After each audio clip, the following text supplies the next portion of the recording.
As you can tell, I like to go fast. Our race team is really well prepared. We like to look good, but we also like to dress good, and that's why we shop at Franklin Road Apparel. I own the company, and I wear the clothes that we sell in that store. So check us out. We carry all the top brands: Baldwin, John Barbados, Billy Reed, Goodman brand, and on down the list. So come see us, Franklin Road Apparel, Franklin, Tennessee.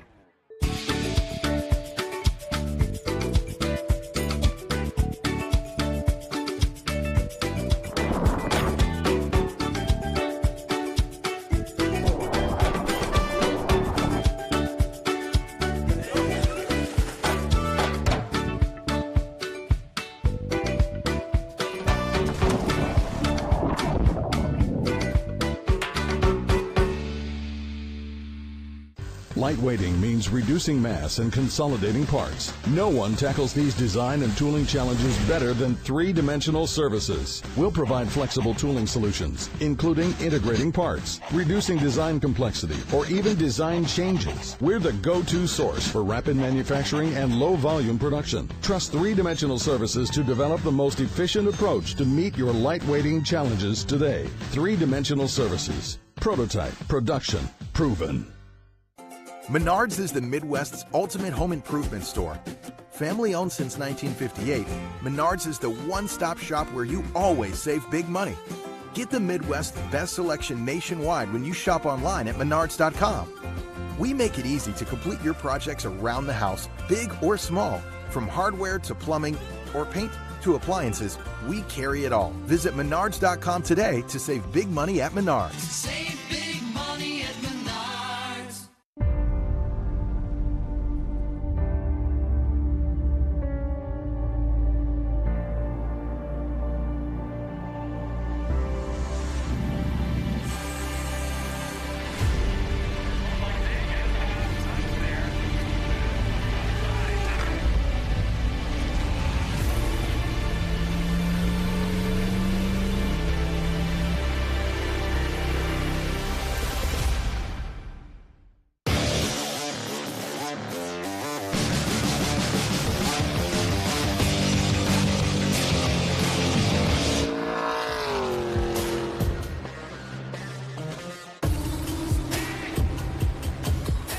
Everyone, welcome to the Memorial Day Classic from Lime Rock.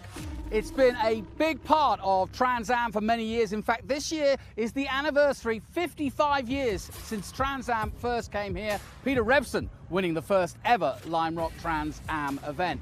This year, though, celebrates an absolute record field of TA2 cars, and with me to enjoy it, Cameron Parsons. And Cameron, I'd have to say that with this record field, this small circuit, this is going to be a tough weekend. Yes, absolutely. This is the shortest track on the entire schedule, measuring only at 1.5 miles, only 7 corners. So on paper, it really looks like it'd be a simple track to learn, but we've been told by lots of the drivers in the paddock that's a difficult track to master. 7 corners that you have to get perfect and just pull tenths of a second off at each one.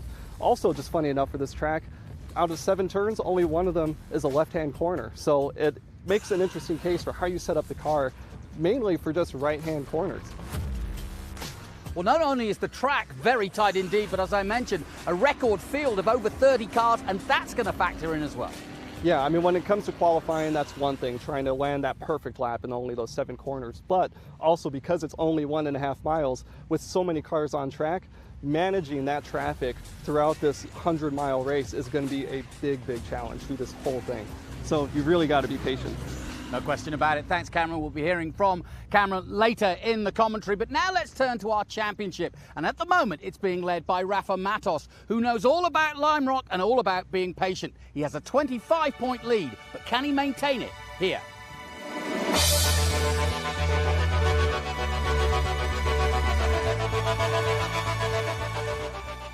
Yeah, it's still too early to, talk about, championship and that kind of thing. But it's certainly a comfortable lead going to this track, which is a very difficult one. We have 30, almost 40 cars around this place, so it's going to be very busy in the race. And I think our biggest challenge is going to be dealing with lap traffic.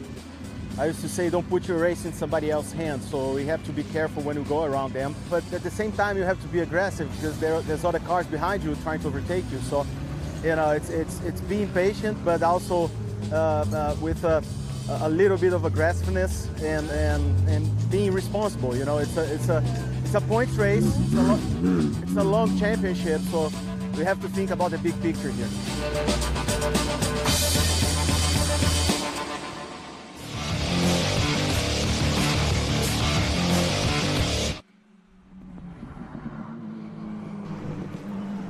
Wise words from our current championship leader, Rafa Matos, a two-time Trans Am champion. And as you can see, as we welcome you to Lime Rock Park for the Memorial Day Classic. It's been this way for many, many years, and really looking forward to it this year.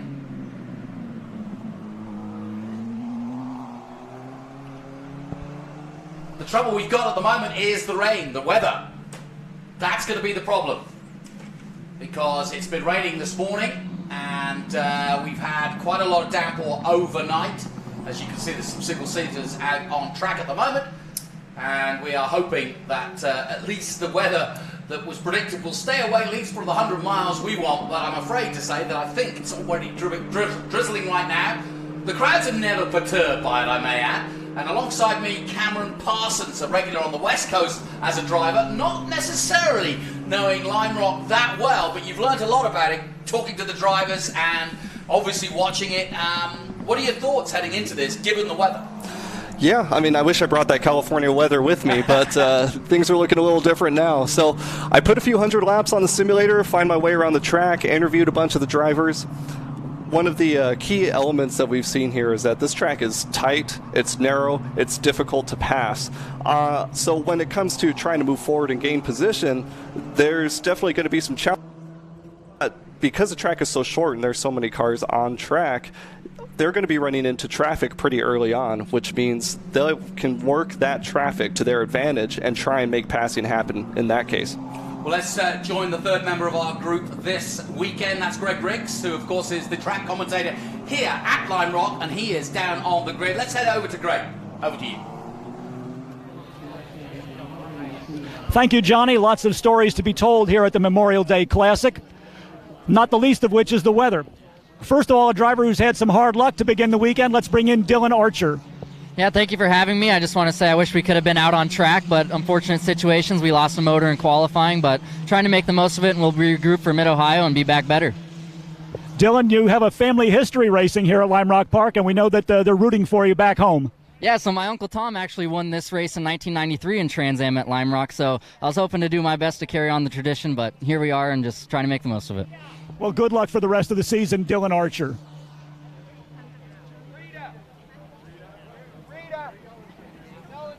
Yeah, good story from Archer there, but it's a real shame, actually, because Dylan, of course, is fighting for both the rookies and for that 20,000 in the Young Guns, and he was third and fourth in those championships, and this is going to lose him major points, but yeah, what can you do? You lose a motor, what are you going to do? Yeah, unfortunately, just no car is completely bulletproof. So we've seen throughout the year so far, I mean, this is round 6. Attrition is a major battle, race to race to race. And for anybody that's going for points, every finish counts. So you're trying to finish as high as you can, but even just taking the checkered flag can be a...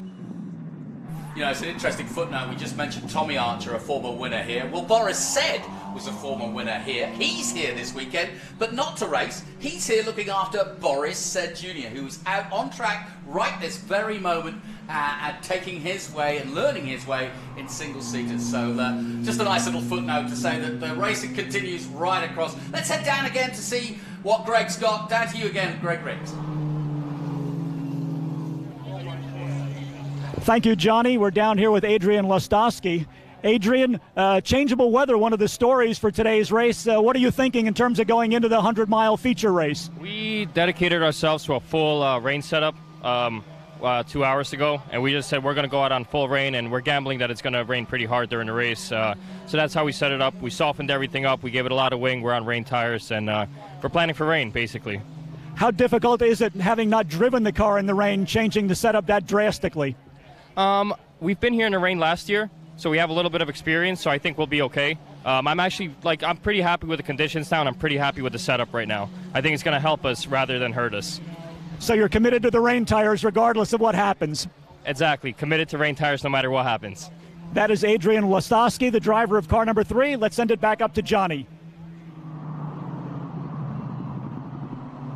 Thanks, Greg. Yeah, no question about it. A tough weekend for Adrian Lostowski because we were out in practice watching him and we were sort of going, oh, this is great. He's right up there, top 3, top 4, and then suddenly he has to qualify where he expected it to be. Yeah, he was turning some real quick times at the beginning there. Adrian was turning some real quick times at the beginning up towards the front, but then next lap around we saw him come by and he came in with the flat. It turned out that somebody was released from the pits and Adrian unfortunately was just wrong place at the wrong time and got sandwiched between this car and another. Ended up colliding with them, ended up with the flat tire, and so he's been trying to recover and pick it back up since. Great stuff. You're going to be hearing from Cameron Parsons throughout the day, but once again, let's get down to Greg for the latest down on the pre-grid.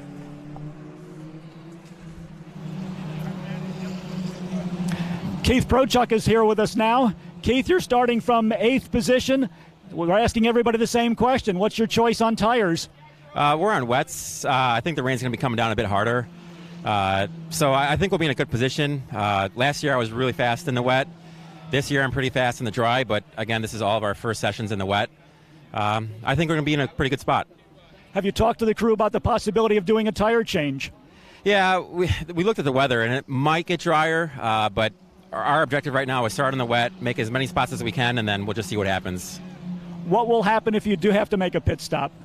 Yeah, I guess we'll probably decide that on the fly. We're not really sure just yet. That is Keith Prochuk, the driver of car number 9. Back up to Johnny. Greg, because that is the question. It's all very well going to full wets. What would you do in this position? You're a driver. You've seen what the weather's done. He's right in predicting potentially more weather coming, but it's tough, isn't it? Yeah, right now we're about 20 minutes until the green flag, and so you're running out of time to make those decisions. We've had instances in the past where we show up with wet tires on one side and slicks on the other. Make that decision, we're saying, okay, we're going to change whatever two we need to change to commit to a wet or a dry setup. Yeah, you could see the sitting water there, and we got torrential rain. I got up about 3 o'clock in the morning because it woke me up. It was that loud on the hotel roof because it was just constant from about 9 p.m. last night, all night long. It stopped this morning, but then we got more rain when we got here about 9 a.m. this morning. Yeah, it's been teasing us a little bit. I was making my rounds through the paddock, checking in on drivers this morning, and every time some sprinkles started coming down, I saw the drivers come out of the trailers and just kind of look around and try and see what the weather's going to be like in just a little bit. Yeah, well, as always, as it was last year, we had a lot of rain last year, but this crowd is always undeterred. They love the Memorial Weekend at Lime Rock. They come out in their droves to enjoy it. And certainly coming out on the pre-grid is Greg and Greg Ricks. What's the latest down there, Greg?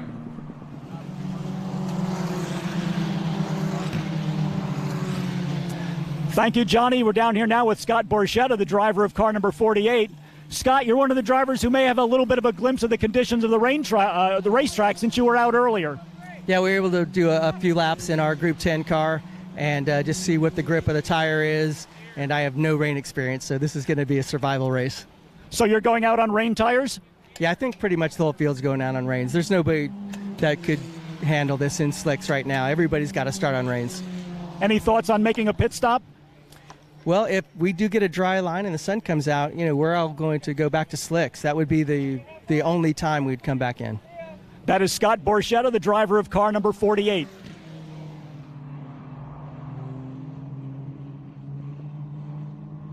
As always, and as you can see, the umbrellas are up, the drizzle is down. Again, going back to the setup, we mentioned that one left-hander. Talk to me a bit about that, because let's just say it was dry. It's a compromise anyway to set up. You said it's like setting up for an oval. Yeah, I've been told that this track is basically an oval track with a jump. And the left-hander, when it comes to setup, is basically a throwaway. You've got 6 turns that are all right-hand turns, and so those are the ones that you're trying to optimize your car for.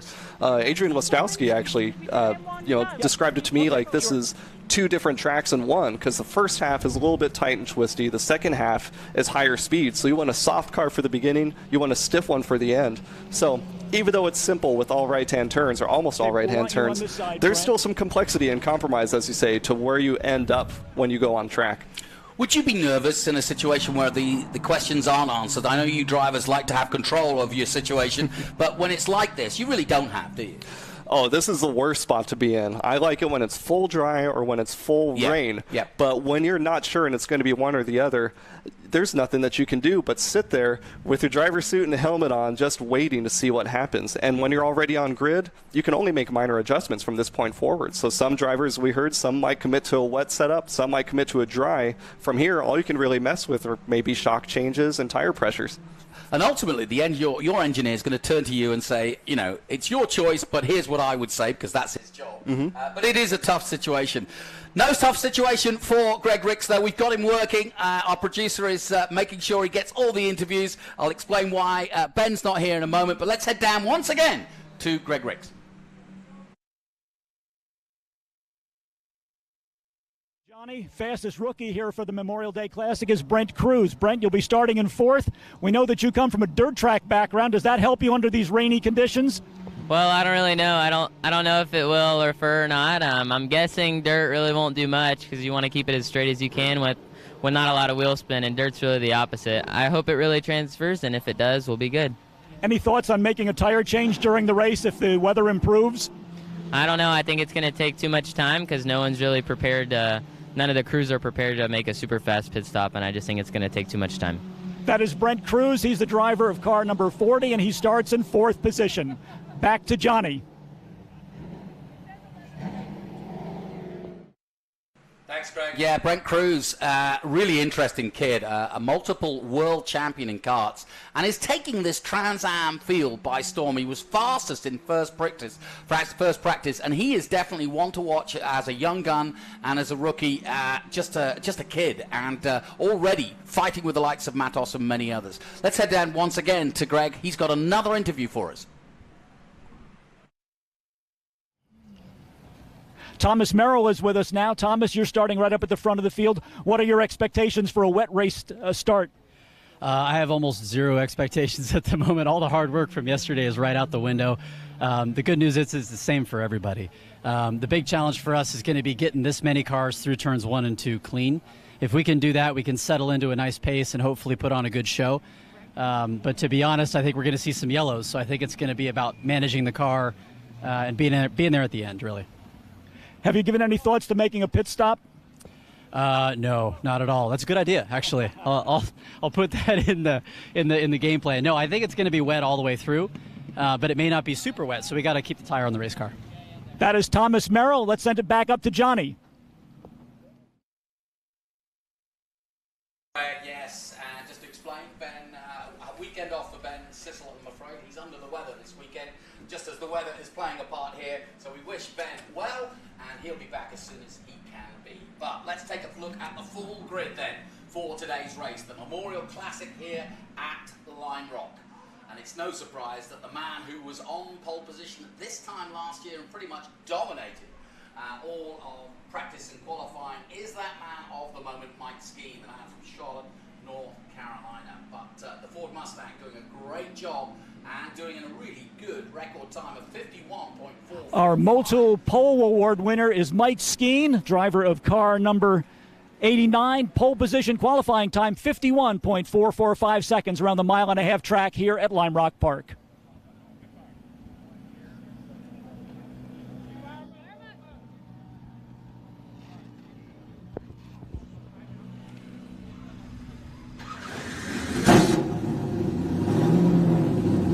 So let's take a look at the onboards now. Already the pole man with a 51.445.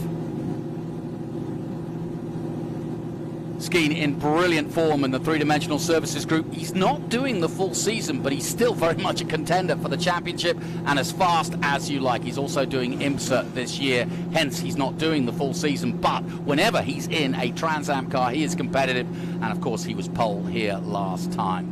Alongside him, though, will be Misha Goikberg, the man from Canada in the BC race cars Ford Mustang. And alongside him in third place will be, or just behind, will be Thomas Merrill. We just spoke to him, the man from California. And Thomas Merrill lines up on row 2. And alongside him, another one of the youngsters that we just spoke to, Brent Cruz. So, Rafa Matos, our championship leader, starts 5th. Connor Zilic is 6th. Evan Slater, 7th. Pro Chuck in 8th position.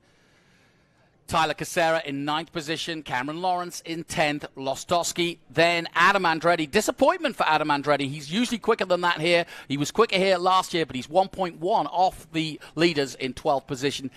Danny Bender in just his 3rd race is right there with Darren Mock. Then it's Anderson and Borchetta, 15th and 16th. Incidentally, Scott Borchetta in the slower group, they did it in group sessions yesterday. He was the only one to get into that faster group. Petty Pass, the man from Canada, Aaron, starts in 17th place. Rhett Barku in 18th. Peterson, Bose, Abate, Michelle Abate, 21st. Katenchi in 22nd position. Then Lustig, Sheehan, Young, Winston, Gallagher, Leesfield, Jeffrey Birdwell, 29th. Patrick Sanders and Connor Mosack, who got a brilliant 4th place last night in ARCA, will start at the back because he didn't do practice and qualifying, so watch for him to come through.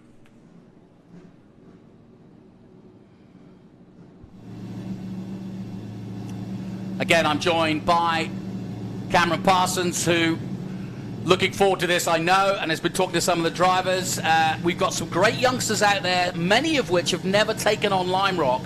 This is the toughest way to take on a new track, especially when it's so short. Yeah, I mean, just jump right into wet conditions. I mean, they're just being thrown in the fire.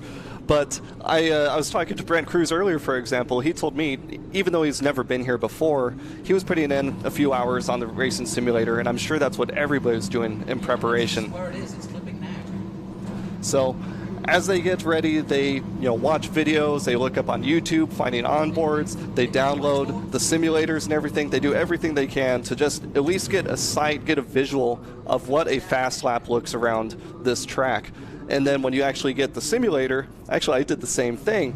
I downloaded Lime Rock Park for Assetto Corsa. This group called VRC developed a TA2 mod actually based on my own car, so I got to drive my car in the simulator to learn my way around Lime Rock, and I'm sure half these drivers are doing the same. Yeah, I think that is a very modern way of doing it, and I totally understand that. How accurate do you think, now you've been here, it is? Surprisingly good. I mean, Sims have come a long way. VRC did a great job with the TA2 mod, and then Assetto Corsa is known for just having realistic tire physics and everything. So at the very least, you can learn a lot to figure out your marks, find your visuals, so that once you're at the track, it's all familiar territory when you're seeing it for the first time in real life. And as you've seen, we'll be on board with Scott Borchetta, we'll be on board with Mike Skeen, Rafa Matos, Adam Andretti's also got it on board, Barry Bowes and Cameron Lawrence. Here's Rafa Matos's three-dimensional services group on board. It'll be always interesting to see. I'm interested to see how he and Brent Cruz, and we haven't mentioned this yet, came together in practice and had a bit of fisticuffs, or at least a little bit of not so happy. It's only practice after all, but they did come together, and there was damage to both cars. They start alongside each other. Rafa, of course, the champion, and Brent Cruz, the new upstart, if you will, making his way. So he would love to take it to Rafa today. Oh, for sure. I mean, there's probably a little bit of finger pointing going on between who did what. I don't think we're ones to judge from where we are. But I think it's kind of a sign of what we're going to be seeing in the race, too, because this track is just that tight. And so everybody's got to do their part in making sure that everybody's clean and safe as they make their way around here. Whether you're the faster car making a pass or the slower car being passed, it's everybody's responsibility to give room and make sure that you're visible to whatever car you're sharing this track with. As we look down, the car's getting ready to go out. It's going to be tough conditions. The track is wet. There is no rain at the moment, but that could change quickly. Let's head down once again to the pre-grid and join Greg Ricks.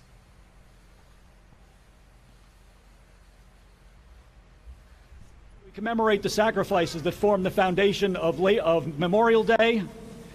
Please join me in welcoming the color guard from the Cas Morse Honor Guard of the Connecticut State Police.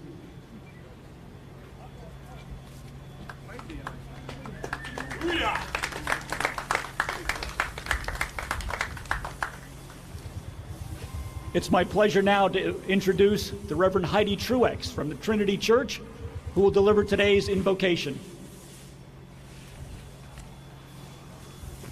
Let us pray. God, our Creator, our uplifting and consoling presence at all times.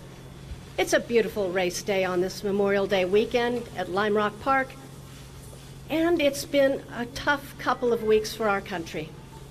God help us and be with our neighbors nearby in Buffalo and far away in Uvalde as they grieve losses in their communities, especially the loss of children. We are both thankful this day, and we keep others in our hearts who have had a tragic loss. We thank you also, God, for our veterans of the wars of the United States of America. We are especially grateful to remember on this Memorial Day weekend all who have served our country in the past. Let light perpetual shine upon those who have died, protecting us and our freedom. Finally, today, we ask your blessing, Lord God, upon all our racers and all of us, the fans, and bless the Lime Rock Park employees and volunteers. Let us remember that it's one race at a time. Keep us safe. Amen. And now, ladies and gentlemen, we would ask you all please to stand. It's my pleasure to introduce from the Sharon Playhouse, Katie Weiser.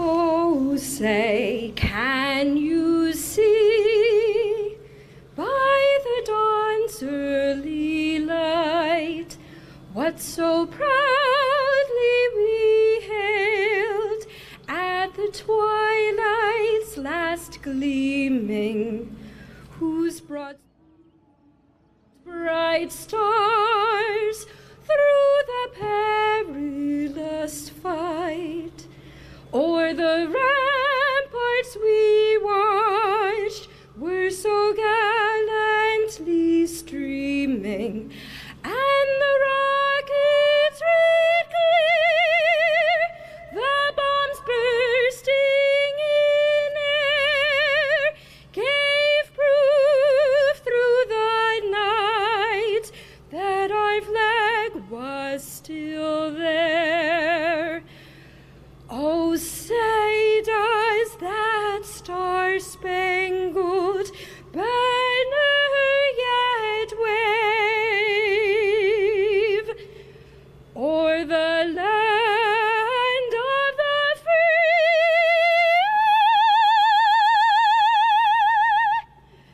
and the home of the brave?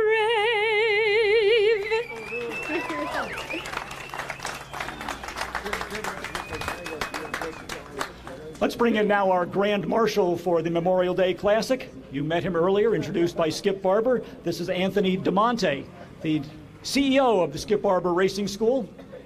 Anthony, time for the most anticipated words in motorsports. Racers, start your engines!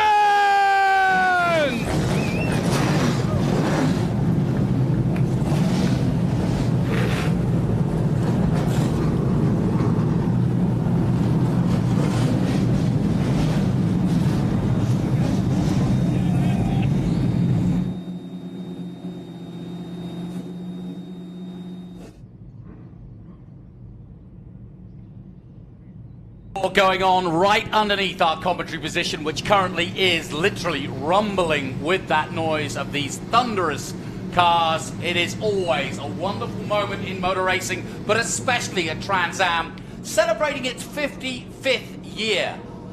I wonder what Peter Revson, who won the first race in a Cougar, would think. Many of the greats have raced here over the years, and soon they will run down that Sam Posey straight into the first corner in very unpredictable conditions. Alongside me, Cameron Parsons. And Cameron, this is going to be a tough race, and it doesn't matter how much experience or how good you are, you cannot predict what the others are going to do and what the weather's going to do. Yeah, I mean, racing is so much about adapting to situations that you're not expecting, right? And so, especially when we've got mixed up weather conditions like this, we've got this many cars on track. I've had conversations with other drivers in the past where we're kind of plotting out, okay, what are you going to do on the start? I'm going to try this line, I'm going to try that. strategies or how many paths you try and talk yourself through, as soon as that green flag drops, anything can happen from there. So it's going to be interesting. We're going to have two formation laps. And that's sensible because David Hoots, the race director, will be thinking to himself, well, look, let's get them having 2 laps. One, it'll do one of 2 things. In these drying conditions, because it isn't raining at the moment, it will give themselves a chance to dry the circuit out with these hot engines and hot cars.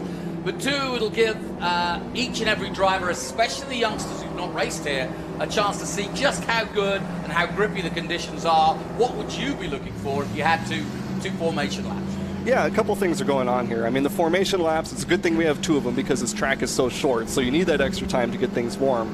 But on top of that, with building heat in the brakes, getting the motor warmed up and ready to go, you're looking around on the course. This is kind of a recon lap, so that you can hunt around, try and find, okay, is there a dry line? Where are the puddles? What's wet? What's damp? Is there any standing water anywhere? Is there any grass or dirt or any debris left over from the previous group that went out? So taking these 2 laps, you've got enough time to really look around, scan the track, and kind of plot out, okay, where is the track a little spotty? Where am I going to have grip for this opening lap? Well, as you can see, the championship standings on the left-hand side there. Rafa Matos with a 25-point lead.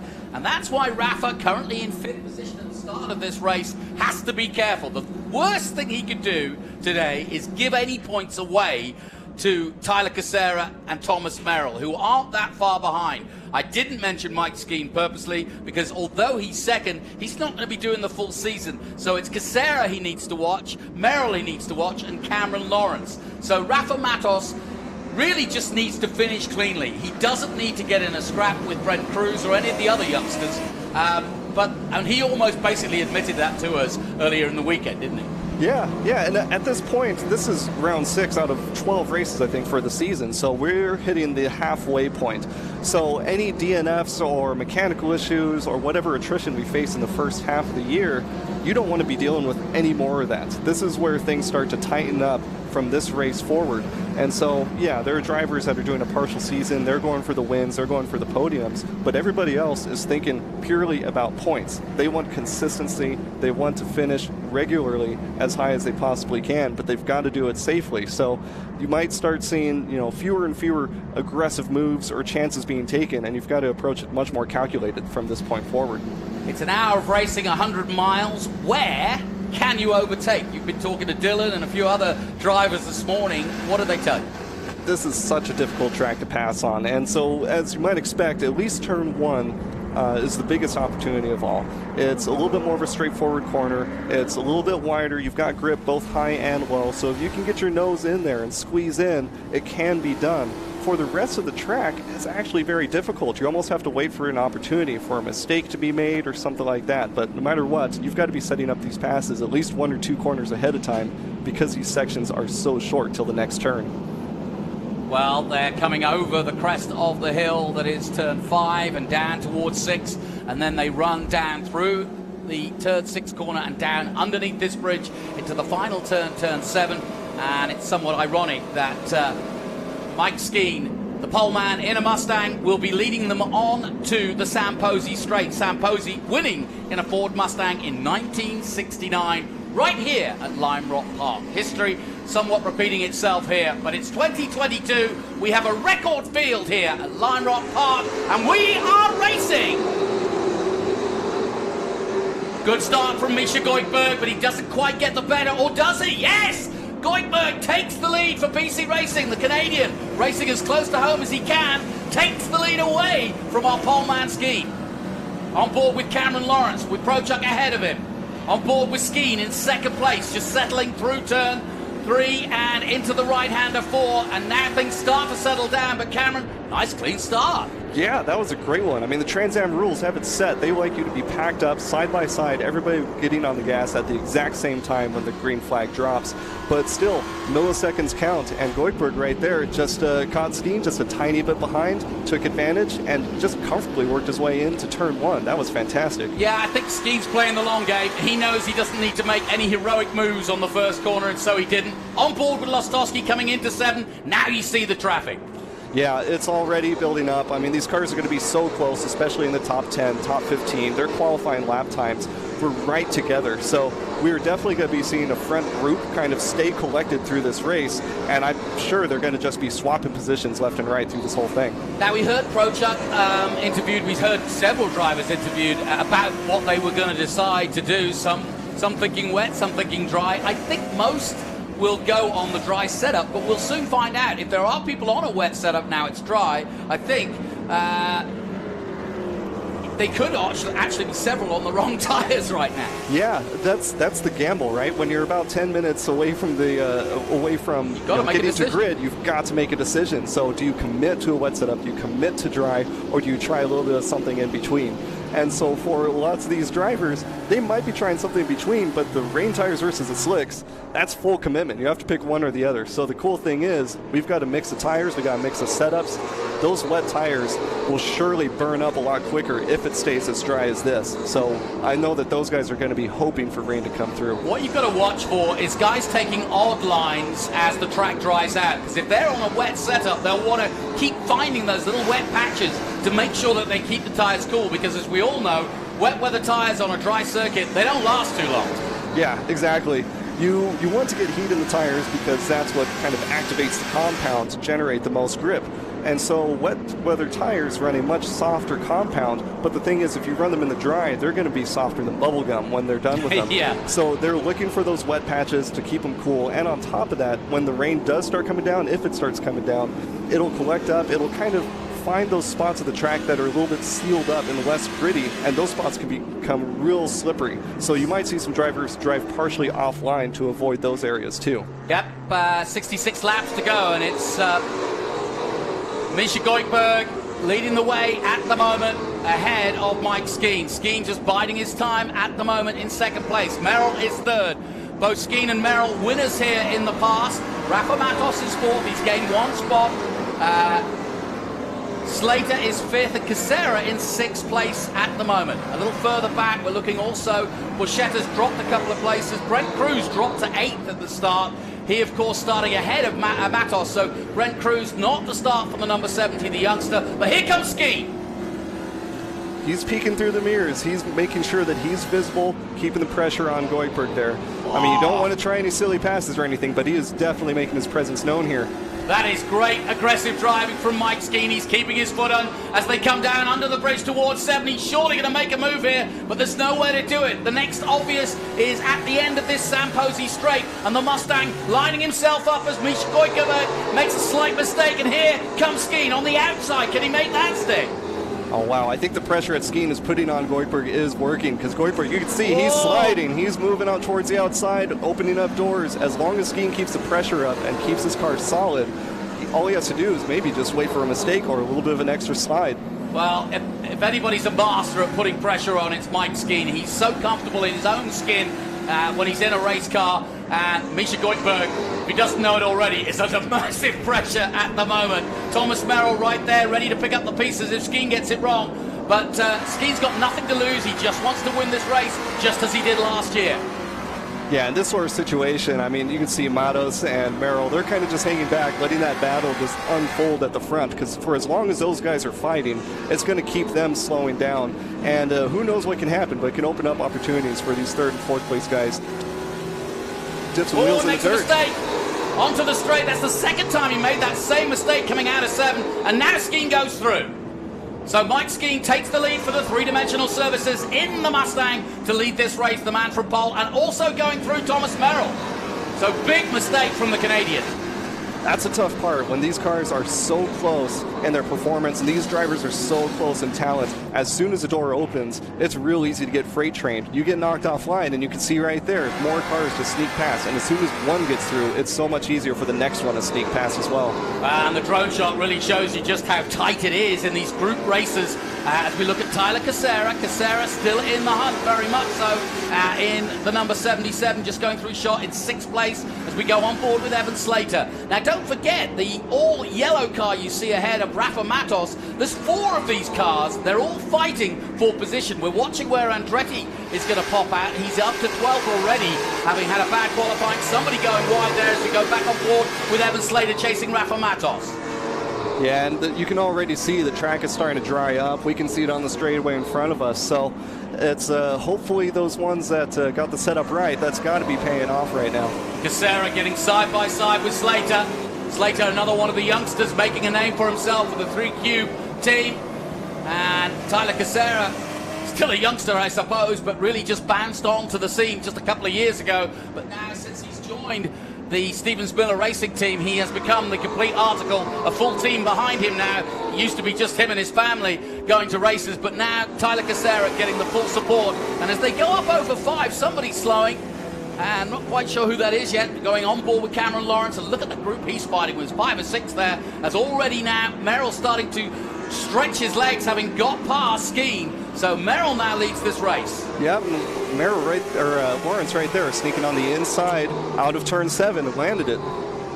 I'm going to correct myself there. Skeen is still in second, but Merrill has got ahead. So that's what happened. Merrill 56.8 that last lap as we go back on board with Mike Skeen. Now he's currently running in, what, 3rd place, because from Merrill has got ahead of him.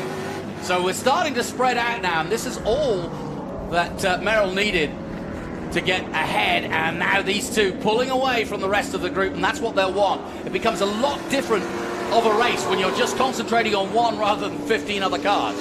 Yeah, I mean, one thing that's becoming apparent now is now that the track is drying, the conditions are changing, and so we're seeing the different setups starting to pay off, and so who got it right is definitely pulling further and further ahead now. Andretti up to 9th now, so Adam Andretti, who had a poor qualifying, but that's always the way with Adam. He never really talks too much about qualifying, and then in the race he's there or thereabouts, and he's trying to catch Rafa. Somebody coming in, is that Goikberg, I wonder? We'll yeah, soon that looks find like out. Goikberg. He was falling down just a little bit. Oh. No, Goikberg is going down the main straight in the number 20, but going slowly. So problems for the Canadian. I thought he was in trouble of some sort. I thought he was going to come into the pits, but instead he's carried on out there, but just gone really slow through turn 1. From high above, this field now starting to spread out, but of course that just means they're going to catch up with some of the other traffic involved, with over 34 cars involved in this field. It's only a matter of time. You can see from the cars in the car pack how interested people are and how much they support this Memorial Classic, and it's already turning into one.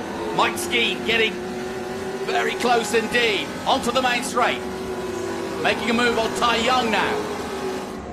Yep, so already that means they're coming up onto lap traffic. Tyler Cassera doing everything to get past Rafa, but he can't do it, the Stevens Miller Racing man.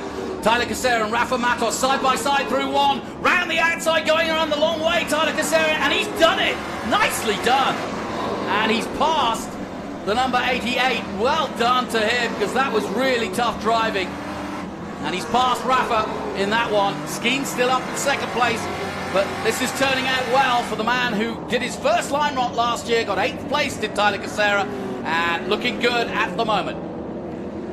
Yeah, it's really cool. That was a nice clean pass. He actually managed it around the outside. So like I was saying, there can be grip on the inside and outside. You just have to manage it. And he shut that door just right at the last moment to keep him from trying to come back around after completing that pass. Evan Slater now right behind Rafa as they come down the hill and into the final corner, turn 7. You can see he started to sneak up too. If you want to try and get a pass into 1, that pass starts on your entry into turn 7. That's where you got to build up that speed on this short straightaway. Cameron, we now got a definite dry line. Yeah, the dry line is there, so we'll be curious to see who's sticking to it and who's trying to stay off of it. Now, first real look at Adam Andretti in 8th position. He's got Brett Barco behind him in the Dodge. And Dodge have had a win here before. Let's not forget, they haven't had many here, but they have won in the past as we go back down, and one of the BC cars is in, and is it the 20? There it is, the wet tires are coming off, dry tires are going on. That was the problem Misha was having, is that he was coming out of 7 on wet tires on a drying line and finding himself no grip. Yeah, that's a difficult part. So, I mean, he was able to command that lead at the start because the track was still wet, but those conditions just change so fast. And then you got to do the math. Is it going to be worthwhile to take the time to change tires? And look at Tyler Cassera not holding back. He goes on the inside at 7, takes 2. Rafa Matos down the main straight. And he too is pulling offline to I don't know if he may well be on wets too, and therefore having to struggle to stay out, hoping that it will rain, because he took a very strange line through there, looking as though he was looking for some wet patches. So Rafa could have been caught out by this. And as we said at the beginning, we don't know what their strategy is until they actually get on track. So we're now working out who's on wets, who's on dries, but obviously we now know that Goikberg was on the wets and has now changed to dries. He'll be back out soon as Rafa Matos. Let's take a look at Rafa's lap times. He was cutting, 58 compared to the leader's 56. So Rafa's still on pretty good pace at the moment. Yeah, and pretty consistent too. I mean, he started at about a minute in the early lap times and then has progressively been getting faster and faster. So the track is starting to even out. We're seeing cars kind of find their pace as the conditions stay the same. And smoke down by turn 1, it looks like. Yeah, that looks a bit ominous, doesn't it? That's not normal. Somebody may have blown up there, because coming into turn 1, there is a runoff there underneath our camera position, just to the right of this shot. I've seen cars go down there before, so let's keep an eye on that one. But plenty of overtaking going on with different tyre strategies, or at least different tyre ideas. Expecting rain that hasn't come yet, but they could all get it right if it does start to rain. It's been raining most of the last 24 hours, but suddenly it all cleared just as we cleared the grid. Amazing. Stay on board with Rafa Matos.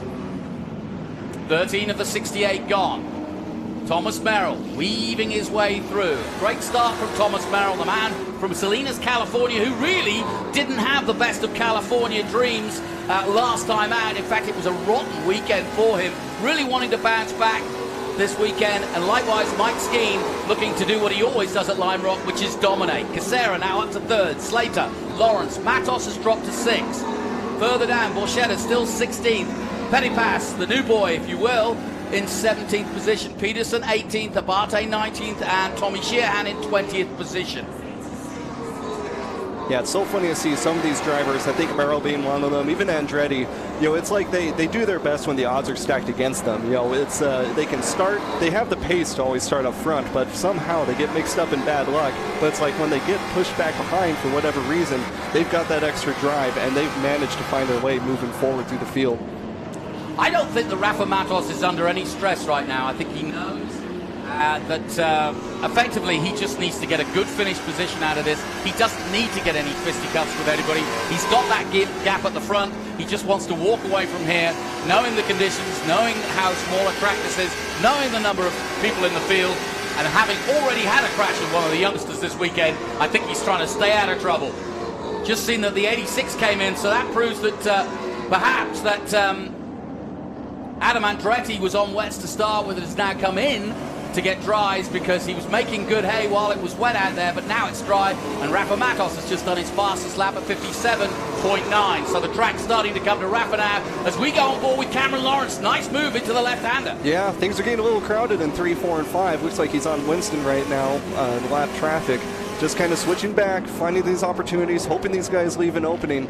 So far, lap traffic has been very courteous in letting these faster cars come through, though. Yeah, that was Cameron Lawrence actually making his way through lap traffic rather than making up a place in left-hander, but he nicely made work of that, but now he's got to continue that work.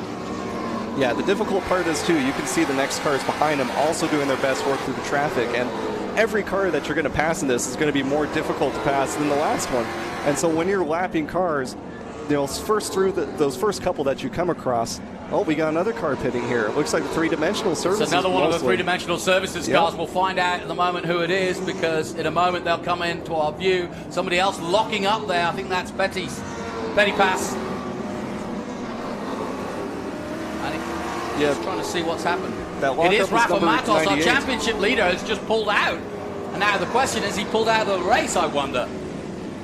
We're about to find out. They are going to put tyres on him. It's amazing, actually, because he was putting in fastest lap, so I presume he was on wet, it looks like. Yes, he was. And so Rafa doing a hell of a job early in this race in wet and drying conditions. But now he's just got to the point where he has to come in. And that's why he started to drop down the order. Yeah, I am impressed that he was keeping the pace so consistently. I thought he was on dries because he was doing excellent laps. Pretty impressive. So Rafa Matos proving why he is our championship leader. 17 laps gone off the 68, so there's time for the Brazilian to get back out there. But it's Merrill leading by 3 seconds over Mike Skeen. Then Casera, Slater, Lawrence, Baku now to the top 6 in the Dodge. Prochuk 7th, Matos drops down the board. He's now down in 8th, but of course he'll lose that position, but they should get him out fairly quickly as we go on board with the Texan, Barry Bowes. Into left-hander. He's just behind Barco, I think, in that Dodge. Can't miss it, can you? No, the lone Dodge in the field, and we were saying we need to see more of those Dodges show up to these. They're always cool to see. Barco actually is with a Chrysler dealership, is that right? Yes, right, yeah. So they're representing the brands that they sell, which is cool to see. Really good. Adam Andretti getting past there as he comes up the hill at the end of No Name Straight. So Andretti now starting to fly as we'd expected to, because he came in earlier and changed 2 slicks as well. I'm guessing what both Matos and Andretti were hoping was get the wet weather tyres on, maybe get a delay, and the rain would clear up and they'd have time to come in, but there has been no rain, so they had to come in. They were kind of hoisted by their own petard a little bit there. Ty Young coming through shot in the 22. Yeah, this is one of the difficult things you got to decide on, because taking a pit stop takes so much time, and especially when you got to change tires on top of that. So like I said earlier, you're doing the math. Will we gain time or lose time by doing this by the end of the race? Come in, lost positions, lost time. They're committed to that tire change, so now they're going to hope that the weather does not change even more, or they might need to go back, because that's only going to cripple them. Yeah, no question. And both Andretti and Matos all the way down in 22nd place. So it's going to be an almighty drive now for both of them to get through this field. They're just coming up on Barry Bowes, who we were on board with a minute ago. And Andretti dispenses with Bowes fairly quickly. And Rafa and Ty Young having to wait. But I think Rafa's up the road already. Ty Young coming across the main straight as Bowes pulls in. So Bowes makes a pit stop. He looks as though he's going to do similar. Yep, passed by another car. It looks like they're doing a tire change. That is just the theme for this race. Now at the front, Thomas Merrill is doing 56s, so he's obviously on the slicks, and he's making hay right now. He's got a good gap of over 2 seconds over Mike Skeen, and he's sitting pretty at the moment anyway. Yeah, as long as conditions stay the same, he's definitely in good shape. And it looks like those top 3 cars still have a little bit of a pack going, but they are kind of leaving 4th place and on. It's interesting, Brent Cruz is down in 25th, Matos is in 26th, so they're back against each other again. And there went another 3-dimensional car into pit lane, so it looks like they all went on the same tire strategy. Yeah. And we only have limited crew out here for every team, so it seems like they're kind of prioritizing which driver comes in first, who's most important to get tires on as quick as possible. Yeah, as soon as they finish that tire change, bring in the next one. Exactly, no surprise. Doug Peterson yet to come in, but that was the 89 that did come in. And that's Mike Skeen coming in from 2nd place. So Skeen actually, now again, a bit like Matos, has done a remarkable job to stay out as long as he did, 20 laps on those tyres, and now he's basically got rid of them. They've fallen apart, he's had to come in. So Skeen is in, and that gives Casera 2nd place. Yeah, situations like this is where you see the experience start to shine through, because lots of drivers can be fast, but their ability to adapt to just the weirdest things being thrown at you like this, that is where the experience really shows through and pays off. Yeah, no question about it. Thomas Merrill marching on there. First real look at him, the leader with the HP Tuners car, the number 26. Thomas Merrill grew up in a racing family from Salinas, California, grew up around Laguna Seca, around your part of the world, so I'm sure he's well known there. They're farmers, and Thomas Merrill has been a long time proponent of Trans Am racing, and I hope it continues for many years to come. Yeah, being in the Bay Area around California, we don't get as much rain as you do out at a track like this. All but right, I would imagine, I would imagine Sonoma Laguna, though, he gets a little bit of weather, so I know that Merrill's very, very comfortable in the wet. Now, the question for Merrill in this particular race is how well does he deal with traffic? Look at Tyler Casera. You can see how quickly Tyler's going at the moment in 2nd place. He's really trying to steal a march and try to get on level terms. The gap is 3 seconds at the moment. We'll watch their times, though. We're very similar last time out, within a 10th of each other. And we'll keep an eye on this man, Rafa Matos, who leads the championship. There's Tyler Casera as they dives into turn 1. Let's see what the times are this time. 56.8, 56.7. Last time out, Merrill 58.4 and a 57.9. So this is getting interesting because Casera definitely making inroads. We go back as you see those ominous grey clouds in the background on board with Evan Slater. Yeah, I think there's still a little bit of light sprinkling going on, but these cars, actually there is some more water coming down on Slater's windshield right now. He's got the wipers on, so yeah. So there's there's a definite rain start. Well, here it is. Just as things were settling down, it's starting to rain again, folks. We go back on board with Lostowski. Yeah, but I just saw Lostowski in the Hawk Performance car. He's slipping and sliding just a little bit more and more. Slick tires on a wet track do not mix. Before long, it's going to be like driving on oil if it gets any worse than this, and it looks like it is. I wonder if Skeen's kicking himself for coming in a lap ago because he was actually on the right tires, but by now those tires would have been pretty worn. Exactly. The tough part is the condition of those rains, because just a few laps of driving rain tires on a dry track, they are used up. If they threw them back on in the wet now, they're definitely not going to be up to par with their regular performance. But depending how wet it gets, that might be the only choice they have. Well, this has been a fascinating race so far. It's being led by Thomas Merrill out front. He's being chased hard by Tyler Casera. The blue flag's waving. Evan Slater, the youngster, is in third place. Cameron Lawrence for Rhett Bark, who is up to fifth place, a former Rookie of the Year. And Keith Prochuk in sixth place. Elias Anderson, looking for his best result of the year, is seventh. Scott Borchetta, likewise in eighth position at the moment. Did a good result at Sebring, but let's see if he can do that again. And the conditions at the back of the circuit, it seems, because I'm looking out of my window, I can see a bit of drizzle, but the circuit at the back is where it's most wet. Here we go. You can see it for yourself coming into seventh. The spits on the window are turning into big, bulging raindrops, and so it's going to get nasty out there as we look at the number 3 of Adrian Lostowski. Pick that number because he loved Dale Earnhardt, he told us. Yeah, this track is nearly home territory for him. Yes, it is. So he's got some experience out here. He's got experience driving the wets. This is only his, I think, second year driving in TA2. That's right. But he picked up on it real quick, and I pitted with him at Sonoma recently. And this is a team owner and driver who still likes to get his hands dirty. He's always underneath the car, wrenching on it. He doesn't just give commands. He gets in there and works on the car. So that's really cool to see out of the team owner and driver. Yeah, and you make a very good point. He is a classic Trans Am driver, has done a lot of it himself. He was the runner-up in SGT a couple of years ago, then swapped over to Trans Am, and he's never looked back since, and he took to it like a duck to water, but you need to be like a duck to water today. I'm also going to look out for both Connor Zilic down in 28th position, Brent Cruz now down in 27th, and also Connor Mosak. We haven't mentioned him yet. Connor Mosak's in the middle of this field somewhere, but having started at the back, I wonder what he started on and how he's going on. He's currently listed as 25th on track at the moment, and so we'll keep an eye on as to what Connor both is on in terms of tyres, therefore, whether he comes in or not, but he could come good and get some good points out of this, having started from the back. Brent Cruz, we believe, has got an engine problem and has retired. Just heard that from the pits. Brent Cruz, one of the early favourites here, started in the top 3 rows, and that's a real shame for him because the multiple kart champion, just a teenager, one of our youngest competitors, was looking very competitive until he had that engine problem. And likewise Dylan Archer, if you're wondering why he's not on your score sheets, he too had a motor issue yesterday and is sadly on the sidelines.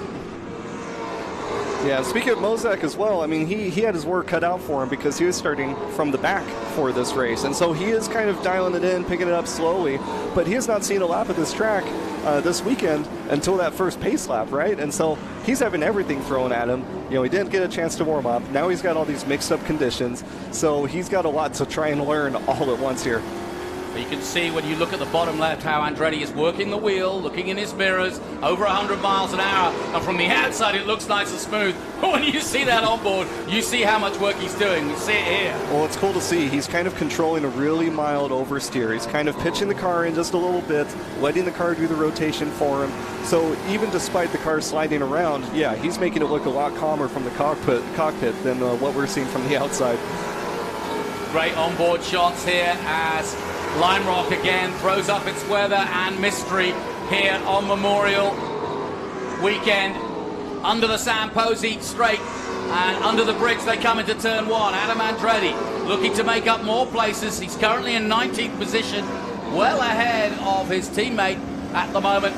But it's early days as we go back with Evan Slater now, one of the youngsters. We were just talking about Brent Cruz going out. Evan Slater is far from going out. In fact, he's on a podium position at the moment if he keeps this up. But I think there's a long way to go yet 49 minutes, in fact, 27 of the 68 gone. Yeah, and Slater right now is sitting second place in the Young Gun standings. Yep.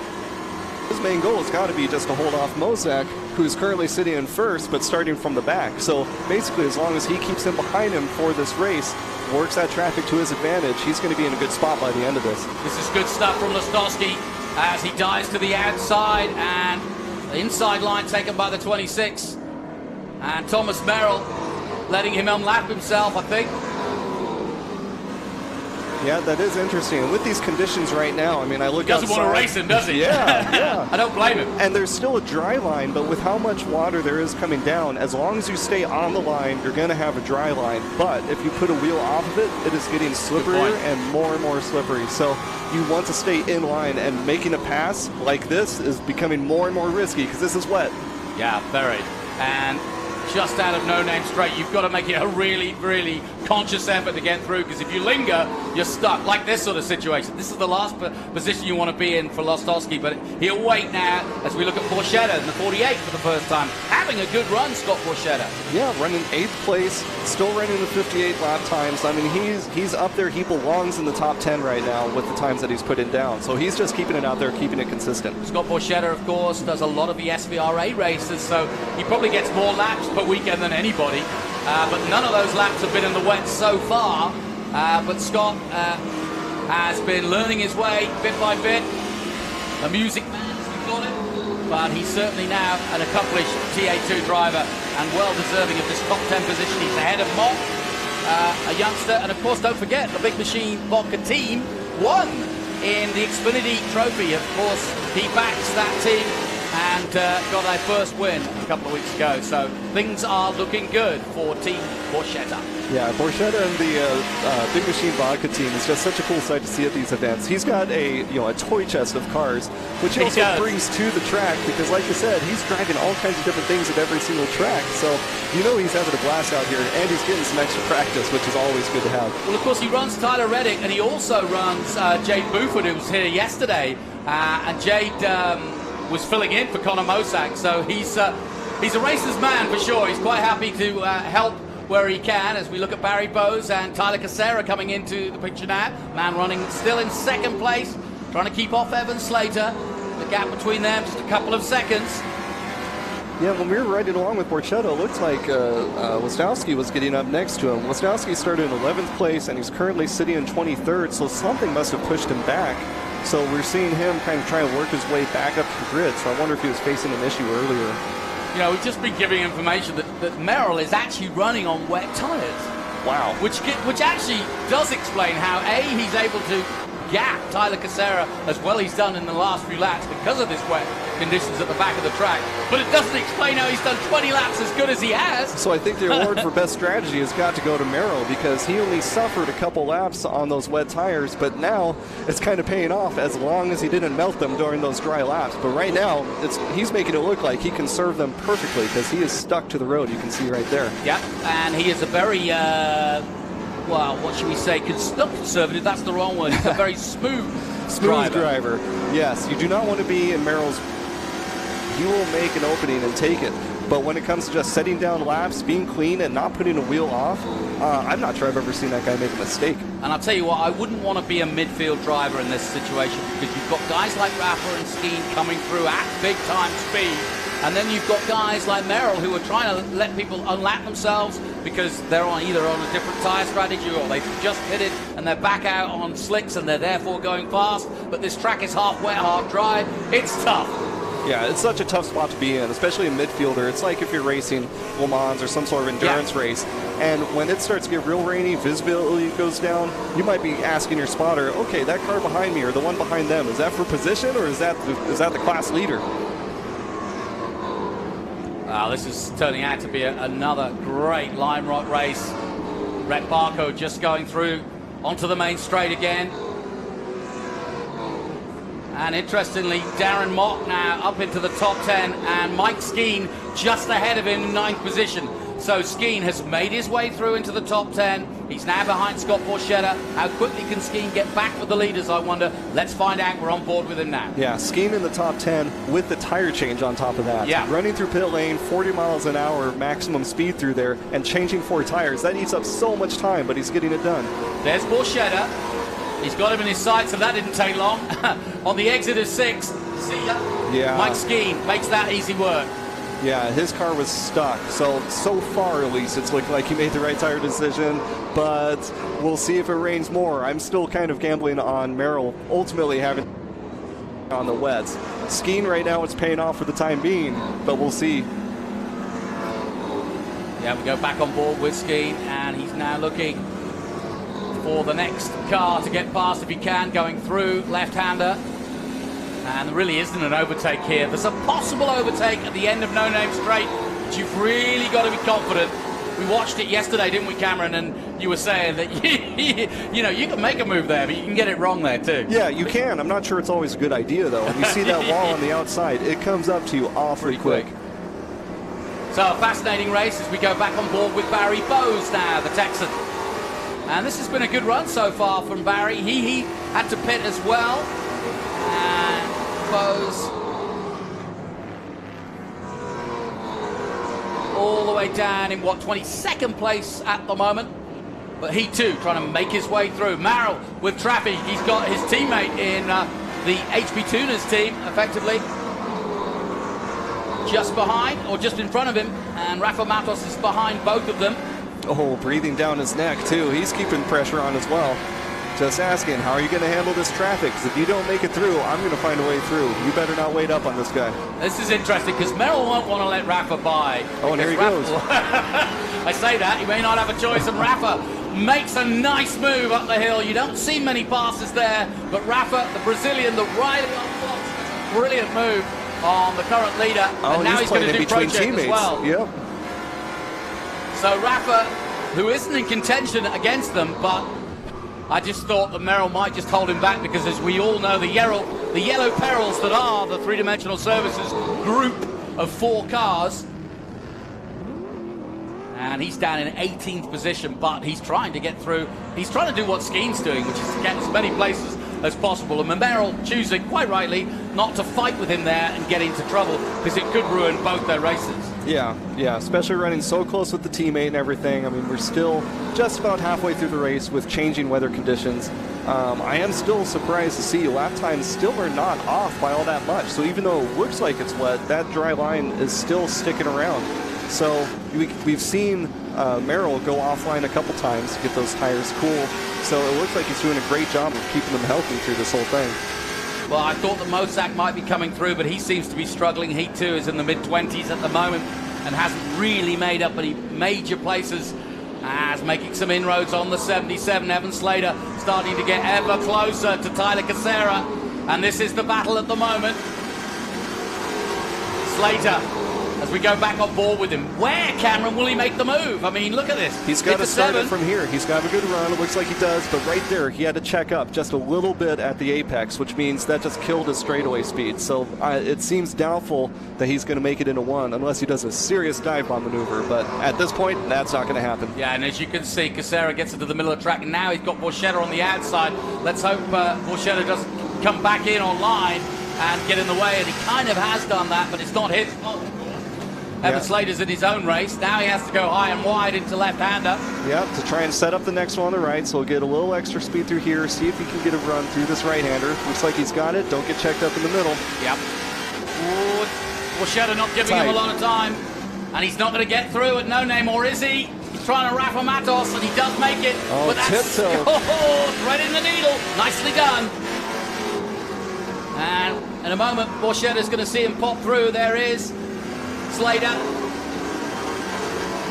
Yeah, he is looking all around, filling his mirrors, saying, come on, man, make some room. I'm going to find my way through here one way or another. But now, look get how it right through here. Look how Casera's getting away, though. Yeah, Borchetta just missed the apex by a little bit, but still, Slater's running so close to him that any time that Borchetta gets on the brakes, Slater's forced to do the same, and it just kills his run on the exit. It's our first look at Michel Abate just coming through as well. But Slater still not passed, and this is playing into Casera's hands nicely. Slater looking for a podium, but being held up by the 48 of Scott Borchetta. Now, we could have another dimension to this. We haven't thought about it or haven't mentioned it yet because it's been so exciting. But we do have a caution. I thought I saw out of the corner of my eye that was going to be a full course caution. That changes everything. Cameron, if you're going... Yes, what goes through your head at this point? I mean, the first half of this race, there's so much going on. The field is so mixed up. And so now, anybody that's fighting for position, you can take a moment to breathe, let the field pack back up, and now you've got a second go at this just halfway through the race. Now, we talked about this, and this is something David Hoots... Oh, that's why. We've had a big off, the number 98. Yeah, that's Doug Winston. That's Doug Winston, obviously, and yeah, they're getting the trucks to him. The problem with this tiny circuit is the only way to get trucks to them is via the track. Yeah. So, you know, so they kind of they're forced into a full course yellow. What I was going to mention, let's see what happened, but what I was going to mention, there it is, you can see it's in a precarious position there on the exit. Right off the big bend there. Yeah.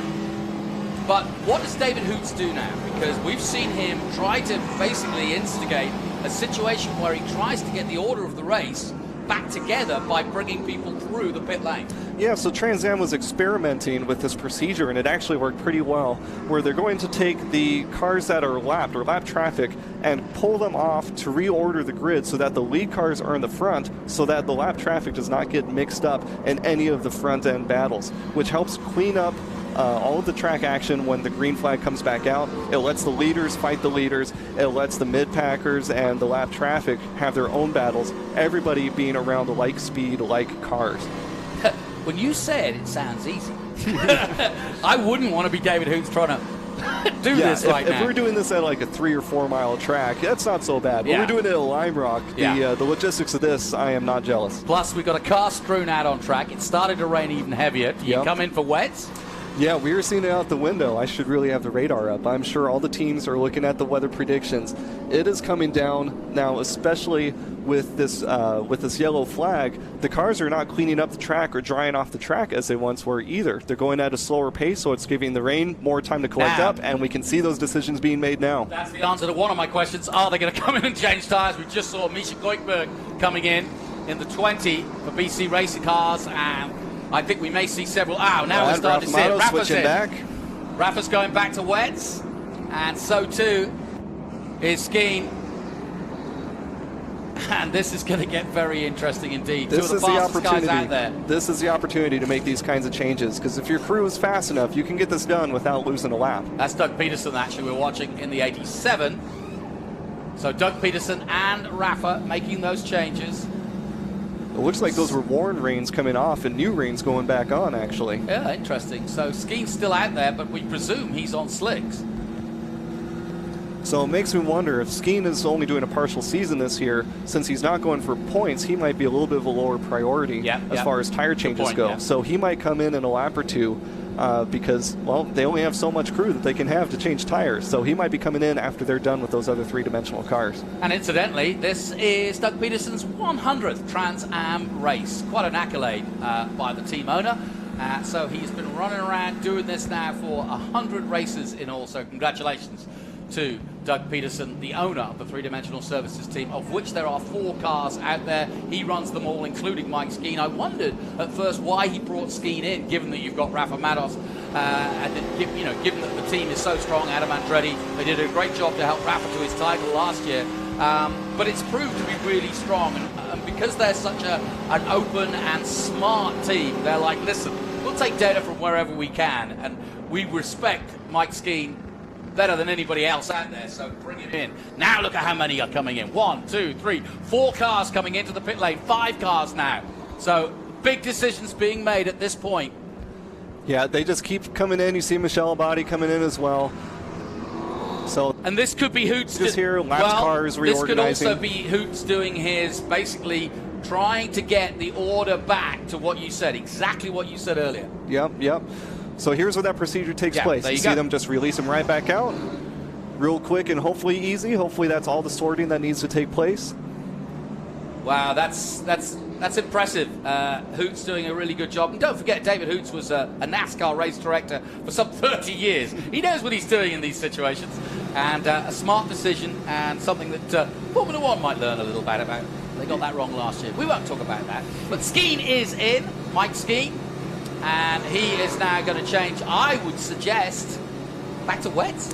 Yeah, absolutely. I mean, looking out the window here, the rain is just coming down harder and harder. This looks to be the direction of the remainder of the race. It's just that it's going to be wet, and you're going to want to stay on those rain tires for the rest of it. I mean, at this point, it's starting to build up where even if the sun came out, I'm not sure it has enough time to dry off for slicks anymore. Well, Tony Garcia doing a great job in the pit lane. We need to send him a poncho, I think. He's getting soaked as well. But as it stands at the moment, Thomas Merrill leads this race. Tyler Cassera, Evan Slater is third, Cameron Lawrence fourth, Rhett Barco fifth, Elias Anderson is sixth.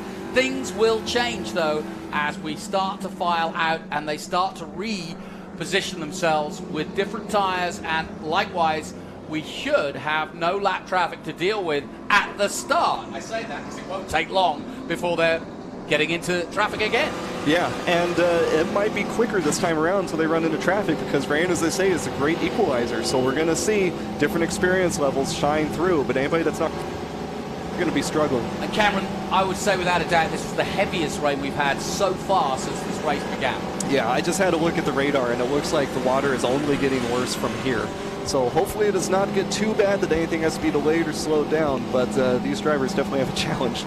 Well, it has to be Memorial Weekend, it has to be Limewalk, and of course it has to be raining. It seems every time I've come here anyway, it's been like that. But that adds to the excitement. The fans, they don't care what weather it is. They're out there in their RVs and enjoying it. And I hope you're enjoying it wherever you're tuning in around the world. But this is Trans Am at its finest. We've been coming here since, well, the early 60s, mid-60s. Peter Revson winning the first race some 55 years ago. And all the greats have been here. Donahue won here in a Camaro. Revson, as I mentioned. Sam Posey, who the straight is named after, won in a Mustang back in 1969. Parnelli Jones, of course, has won here. But more modern times, Merrill, Lawrence, all out there today have won here. Likewise, Mike Skeen has won here. Can he do it again today, I wonder? Yeah, that's why it's so tough to make predictions for this track. When we look at the past winners and everything, there's been no dominant force here. Nobody that has, you know, a real home field advantage of always coming up on front. We have got a variety of winners, which means it could come out to anybody, especially with the wet. Who's got the wet experience? Who might have dirt track experience in their background? Because I found that that often pays off a lot in these conditions. Let's just emphasize this, looking at the championship. We've got a bit of time to talk about this. Cameron Lawrence, big day for him, just 1 point behind Thomas Merrill, who's only 4 points behind Tyler Cassera. Tyler Cassera only 2 points away from Skeen. So the top of the championship could be very different with Rafa, Matos, Cassera, Merrill and Lawrence all packed up. Mosak, who is currently 6th of the championship, could be in trouble after this race. So there you see the championship standings for yourself. Matos with a 25-point lead. Like I said, Skeen not doing the full season, but this is massive for Cassera, Merrill and Lawrence. Yeah. And Slater, to be honest. 1 point behind Mosak. Yeah, exactly. I mean, right now, as it stands, the race for the championship has been for second place, but with Matos sitting further back, that's just going to tighten up the championship even more if things end up how they are right now. Yeah, and Slater's going to be licking his lips. Brent Cruz out with an engine. Dylan Archer out with an engine yesterday. Not good news for those chasing the Young Guns Trophy and the Rookies Trophy. So a lot of changes as we hit the halfway point of this championship. And it looks like pace car lights are off. I think the starting stand has a green flag ready. There we go. So Merrill's got it all to do. Can he hold on to this hard-charging field of some plus 30 cars? We've lost a couple, but we're in green flag racing in very wet and treacherous conditions down the Sam Posey Straight. Early green flag, but at least Merrill's held on to the front. We see a little bit of side-by-side going into the west bend there. Slater's opportunity. Cameron Lawrence trying to get past Barco. As we go on board, you can see how bad the conditions are, Cameron. Oh, visibility is tough. It gets to a point where all you can see is the brake lights of the car ahead of you, and the rest of the track you're just driving off of memorization. To be fair, he's only got one wiper, so we're looking at the other side, which isn't being wiped, but he can see okay, but it's still not easy at all. Yeah, I hope that the defoggers are working. Yeah, no kidding. Well, Evan Slater starting to make a move on Tyler Casera in these treacherous conditions. Down No Name, straight and up towards the hill again. Everybody jostling for position. Slater up over the crest. The car gets light. We watched them there yesterday. You can get very unstable there quickly. Down into the right-hander now. Flat out through here. Still no overtaking, really. Then under the bridge and into 7. Yeah, I love seeing them go so planted through turn 6 and 7, too. I mean, still holding about 70 miles an hour. These Pirelli wet tires stick like glue. You would expect to see more sliding and more sideways action going on, but these guys are driving it almost like it's still dry. Good. Defensive driver, Caseri gets into the middle of the road, throws up as much of a rooster tail as he can, and says to Slater, if you want by, you're going to go past me and my rooster tail. But then he gets out of shape. Casera out of shape as the Liqui Moly car 77 goes into turn 1. Slater's got an opportunity here, but he's not quite close enough, is he? Yeah, he entered turn 1 braking on the inside, probably trying to avoid some of the debris or the water buildup, but he is looking slippery out there. He overshot the braking zone. He might be going through at just too high a speed trying to defend position, but it's hurting him every time that car gets sideways. He's scrubbing speed. Well, this is incredible because it's so wet out there, not even the wet weather tires are giving them grip. Down the No Name straight and back up the hill they come. Evan Slater putting massive pressure on Tyler Casera. Casera, the former Miata man, against Evan Slater, the youngster. Yeah, so Casera, if he's coming out of Miatas, he's got to have some experience dealing with racecraft and defending a position. So even if Slater comes up on his tail looking for room to pass, you know that Casera is going to make it difficult for him. He's used to pressure behind him. This is fantastic racing, and Slater, you can see how tough the conditions are. You can hardly see Casera ahead of him, but he's there. Plus, they've got traffic to deal with. Yep, so already, like I said, early on, there's going to be traffic to deal with even after that restart. We're only like 2 laps in or so, but everybody's starting to kind of find their way around, adjusting to these conditions. On board now with Cameron Lawrence. His view, not much better, really, for the Franklin Road Apparel team, running for Ken Thwaites. Yeah, I'll tell you from the driver's seat, when it rains hard enough, basically your only visibility when it's raining this hard is that split second when the wiper goes by and then the next second that the wiper goes by. And you're kind of trying to see where you're going in between those wiper slides. Well, I'm looking out the window of our commentary box and it doesn't look as though it's getting any better. And under pressure now, Misha Goikhberg all over Cameron Lawrence. Whoa, big movement there. And through he goes, but you can barely see it. This is like a Le Mans film at the moment. Yeah, that visibility is so difficult. Usually when it's dry, you can try and identify the weak spots of the car ahead of you, but right now you can see so little, so it's hard to pick out details of braking zones or maybe where they might be pushing or oversteering through a corner to find those advantages. Now you're just, like I said, going off of memorization and those brake lights in front of you. Good restart from Casera. He's held his own and kept his head, no question about it. The question is, will the conditions get any better? I'm not sure they will. Yeah, one thing I gotta give props to, I know that's repeated all the time, but these cars have no driver aids. Yeah. 500 horsepower and about 500 torque, and your throttle, your traction controls your right foot. Yeah, it's really hard to manage this on 275 millimeter width tires. Slater through, and they are getting past Keith Prochuk at this point, and now it gets a little bit more dicey as Goikhberg right there behind Slater as well. As far as my calculations are, Goikhberg is not racing for position. He's currently in 18 at the moment. And there he goes by Slater there. So he's trying to get his spots back. He's trying to unlap himself by the looks of it. And you've got to be careful if you're someone like... Oh, no! Massive crash! Oh, nasty moment for Andretti as off he goes at high speed. That is a big off, and that's going to bring out at least a full course safety. But he's ripped the side of that car apart, and sadly it's the driver's side as well. But that's a big moment. I can see Andretti looking fed up. And yes, sure enough, full course yellow. But Andretti involved. Don't know if anybody else was involved, but we caught the end of that. And Andretti's sitting back and waiting because he's taken the net down to tell everybody that is basically the international sign that says, I'm okay, but I think he's got a heavy hit. That was a hard hit. It looked hard. Thankfully, he looks to be okay. Obviously disappointed. You can see him moving around in the cockpit. It looked like he was by himself, though. I'm curious to see if there's anybody else involved. I'm wondering if he came over the crest and then just got sideways when he hit some water. Yeah, that is one tough thing about tracks like this. When it's so wet, that grass is like driving on oil. That's the and problem. So if you put a wheel off or go off for any reason, from the cockpit, it feels like you actually accelerate when you hit the grass. And there's no slowing you down. You can see how close those walls are. So there's very little room for error on a track like this in these conditions. Andretti was behind Ty Young and in 18th position when the accident happened. And in a moment we'll get a replay and we'll see just exactly what happened. Misha Goikhberg, and that's the problem. You've got guys trying to get through the traffic, like Goikhberg and Andretti, and then you've got guys trying to hold position. So let's have a look, Cameron. Let's see it with your eyes as a driver. Yeah, I think he touched the grass. Yeah, just sideways. Car's clean. He didn't touch anything yet until this wall hit right here. So that's just a wheel off in the wrong place. And that's the no-name straight. I've got a feeling he may have touched a wheel on the grass there. Yep. Coming off the exit, maybe just a little too much. What a shame. So, Adam, let's just hope he is A-OK, because Adam, of course, a long-time member of the Trans Am fraternity. One of the most affable guys, always there to help the youngsters, and he will be bitterly disappointed. He wasn't happy with his qualifying yesterday. You can see conditions not easy as we're on board with Scott Borchetta. But I hope to have Adam up here in the commentary booth later in the weekend, and he'll, I'm sure, explain what happened. But that car is a mess at the moment, sadly. Look, you can see them dragging parts of the car off. It is down no-name straight, isn't it? Yeah. My guess is a wheel dipped off on the exit of the right-hander leading up to it. Or there was sitting water. Yeah, which we're starting to see. You can see it offline. We're getting standing water here and there. These cars, they're not ultralight like an open-wheel car, but they're still 2,800 pounds. Yeah. That's not a lot of weight for a car, especially with this much power. And so when you drive over those pools or those little lakes, you can still get some hydroplaning action going on, which can really throw the car off, even if you're going in a straight line.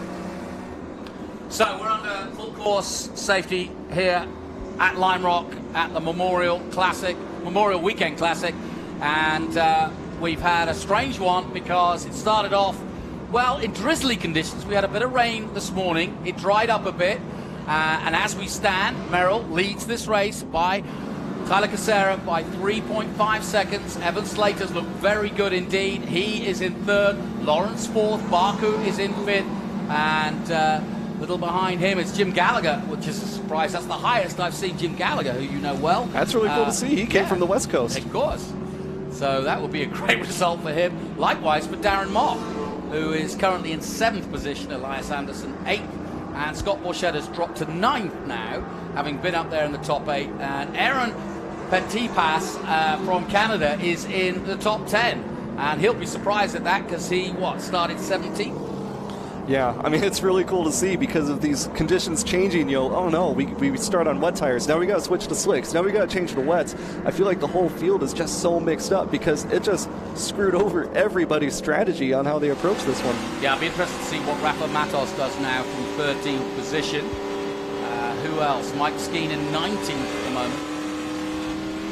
And you'll see again, Cameron, as you pointed out to our audience, but let's just re-emphasize it. The race director will now try to get this into an orderly fashion by bringing the guys that have been lapped back into the pits and giving them effectively a drive-through to try to sort out the field. So you'll start to see it now. Yeah. Trans Am is actually one of the few series to implement this kind of procedure, and so far it's worked great. I would love to see this being used in more and more series because you see it across the board when lap traffic starts coming into play. The worst place to be in is if you're a slow driver and you're the next car behind the pace car under a caution flag, because you're looking in your mirrors and you're seeing all these other fast your neck behind you thinking, oh no, how am I going to handle this? Yeah, the worst thing would be for your first run as a 17-year-old at Lime Rock in these conditions. I would be hating that because you just can't learn anything. You're just hanging on. Yep. And you can see fog is starting to come into play. Mattis's windshield is starting to fog up. He's got some spots that it looks like maybe the defoggers are blowing on. I hope everybody soaked their windshields with some molecule anti-fog spray in preparation for this. But at this point, you might be kind of ducking or shifting to the side, trying to look for what little pockets you can on the windshield. So it looks like he's got little patches that are heating up the windshield, but not completely. Is it enough to see, I wonder? Yeah, so most of these cars have kind of a electrical blower, this high-speed fan that sits in the dash, and then you've got these vents placed on top of the dash that are blowing up at the windshield. So it's not completely open. So what you're seeing is those little spots, those little pockets that defroster is able to get covered. You're getting the insights of Cameron Parsons, Rookie of the Year back in 2020 on the West Coast.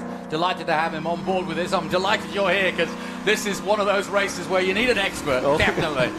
Yeah, I think I've got the second best seat in the house. It's always best to be in the driver's seat, but this is pretty great seeing from this perspective. Now, this should be, I don't know if it will, but we're going to go racing again. The pace car comes off and Merrill will have to do it again.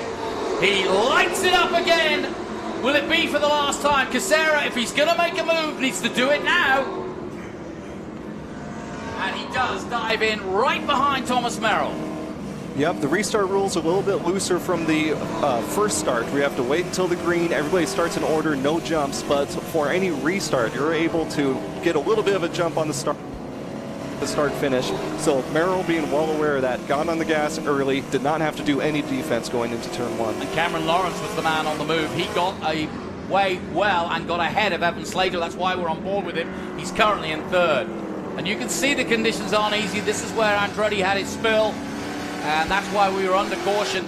So Slater loses position there at the start of that one. I think he got hung out to dry, if I can use that expression on a day like this, but he basically got hung out to dry on the outside of turn one, and he's dropped 2 places now. Yeah, so now that even though the whole track is wet and those wet tires are going to be effective, it's still going to be a challenge going offline because we've had some dry track here for the last couple days with cars driving on the dry track, setting marbles off of their tires, pushing dirt and debris offline and everything.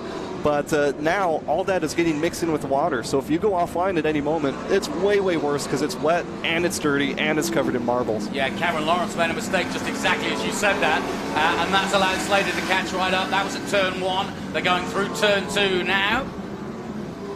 And Slater trying to gain back that position from Lawrence. And he's got Rhett Baku right behind him, so he's got to be careful.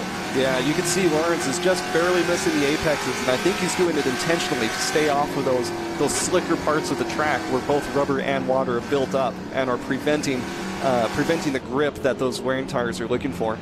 This is a fascinating race so far. Look at the way Merrill's got away. I'll tell you what, Merrill, if he does win this race, you have to take your hat off to the expertise he's put into this, because he's been questioned a bunch of times in different situations, both in dry, in wet, choice of tyres and so on, and he's been up to the mark on each and every time they've had a restart, so he's doing it again. Yeah, he's been playing this race so smart. I mean, you saw at the beginning, he wasn't doing any crazy moves or anything. He was being patient, he was letting cars ahead of him battle it out, and when an opportunity opened up, he took it. And ever since he got up to the front, all he's been doing has been turning clean laps, turning consistent laps, even on the wet tires when it was dry. He's just holding on to it. Well, we've had some outstanding performances here, and one of them is with this young man, Evan Slater, at the moment. I'm going to keep an eye on him because he's got a chance of a great podium here, and of course, with Brett Cruz not scoring and Dylan Archer not scoring, he's got a chance to really put himself amongst them when it comes to the rookies and the Young Guns trophy. Yeah, it's real interesting to see the different lines that Slater and Lawrence are driving to. I mean, I tell students that I instruct, oh, Slater's taking a peek, backing out of it. He's just hanging around. He's filling his mirrors. But I tell students that I work with, when you catch up to a car that's slower than you, you don't want to adapt to their driving. You want to continue the same laps you've been driving because that's what made you faster. And so we're seeing Lawrence taking some of these corners a little bit wide. Maybe that's what works for him, but Slater is still doing his own thing because that is what keeps him on Lawrence's tail. Yeah, and let's just put this into perspective. Cameron Lawrence has won this race quite a few years ago and has been a regular in Trans Am for many years and is an accomplished driver. And it looks as though Keith Prochuk, the number 9, is also out. But Evan Slater, just 16 years of age, so doing a heck of a job to be putting this kind of pressure on an experienced and former winner here at Lime Rock. Yeah, such a mix. Oh, he could go for it here. Go on, get your foot in, son. Just hold it, just hold it. It's going to be a game of chicken. Slater's not favored, but he's going to go for it anyways. Go on, Slater, side by side up the hill. You know Lawrence isn't going to pull out, but Slater is neither. They're still side by side as they come into 6. Slater's going to have to give in. Such a risky turn to go side by side in. Well, that was great racing, but smart racing by both of them. That could have ended in tears. But Lawrence kept his foot in, but for how long he's going to hold off this kid, I'll never know. Yeah, well, Slater being in this seat right now, he's able to observe, look for Lawrence's weak spots. Now that he's had some time, he can take a look and see where can I get a run. But take a look at this, Matto's coming around now too, rolling around the outside of Slater. He's taking the outside line.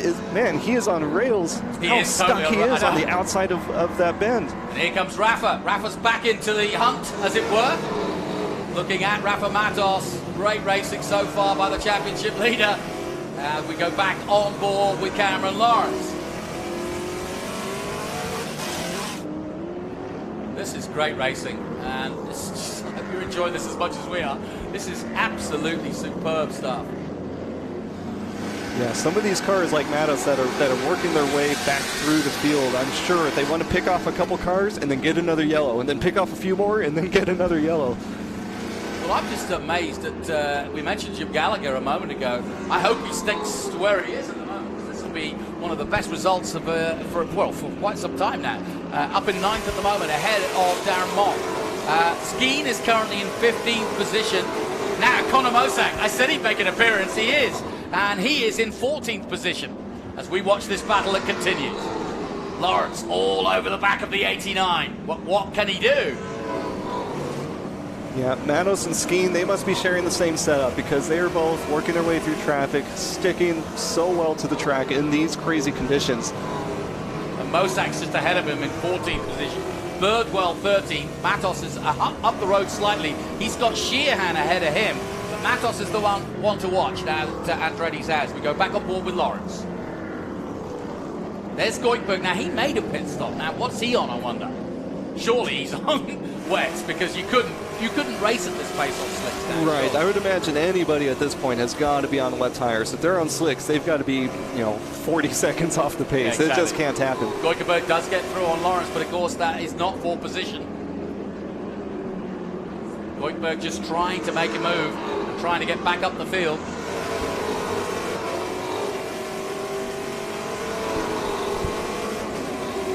Yeah, that visibility, that rain is just getting worse and worse. I think it's still coming down pretty hard there, but yeah, Slater got through with Goikberg. Yep. He basically used Goikberg to make his move, and it made it easier than trying to go head-to-head with Lawrence. So either Lawrence has given up on the ghost on that one, or he's got, thinking he was letting just Misha go by, he's let both of them by.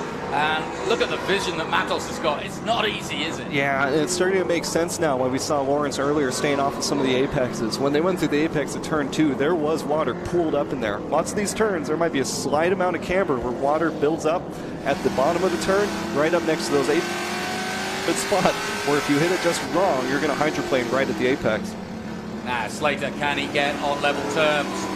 He's not that far behind, but time is starting to run out with 12 minutes to go as he dives into turn 7.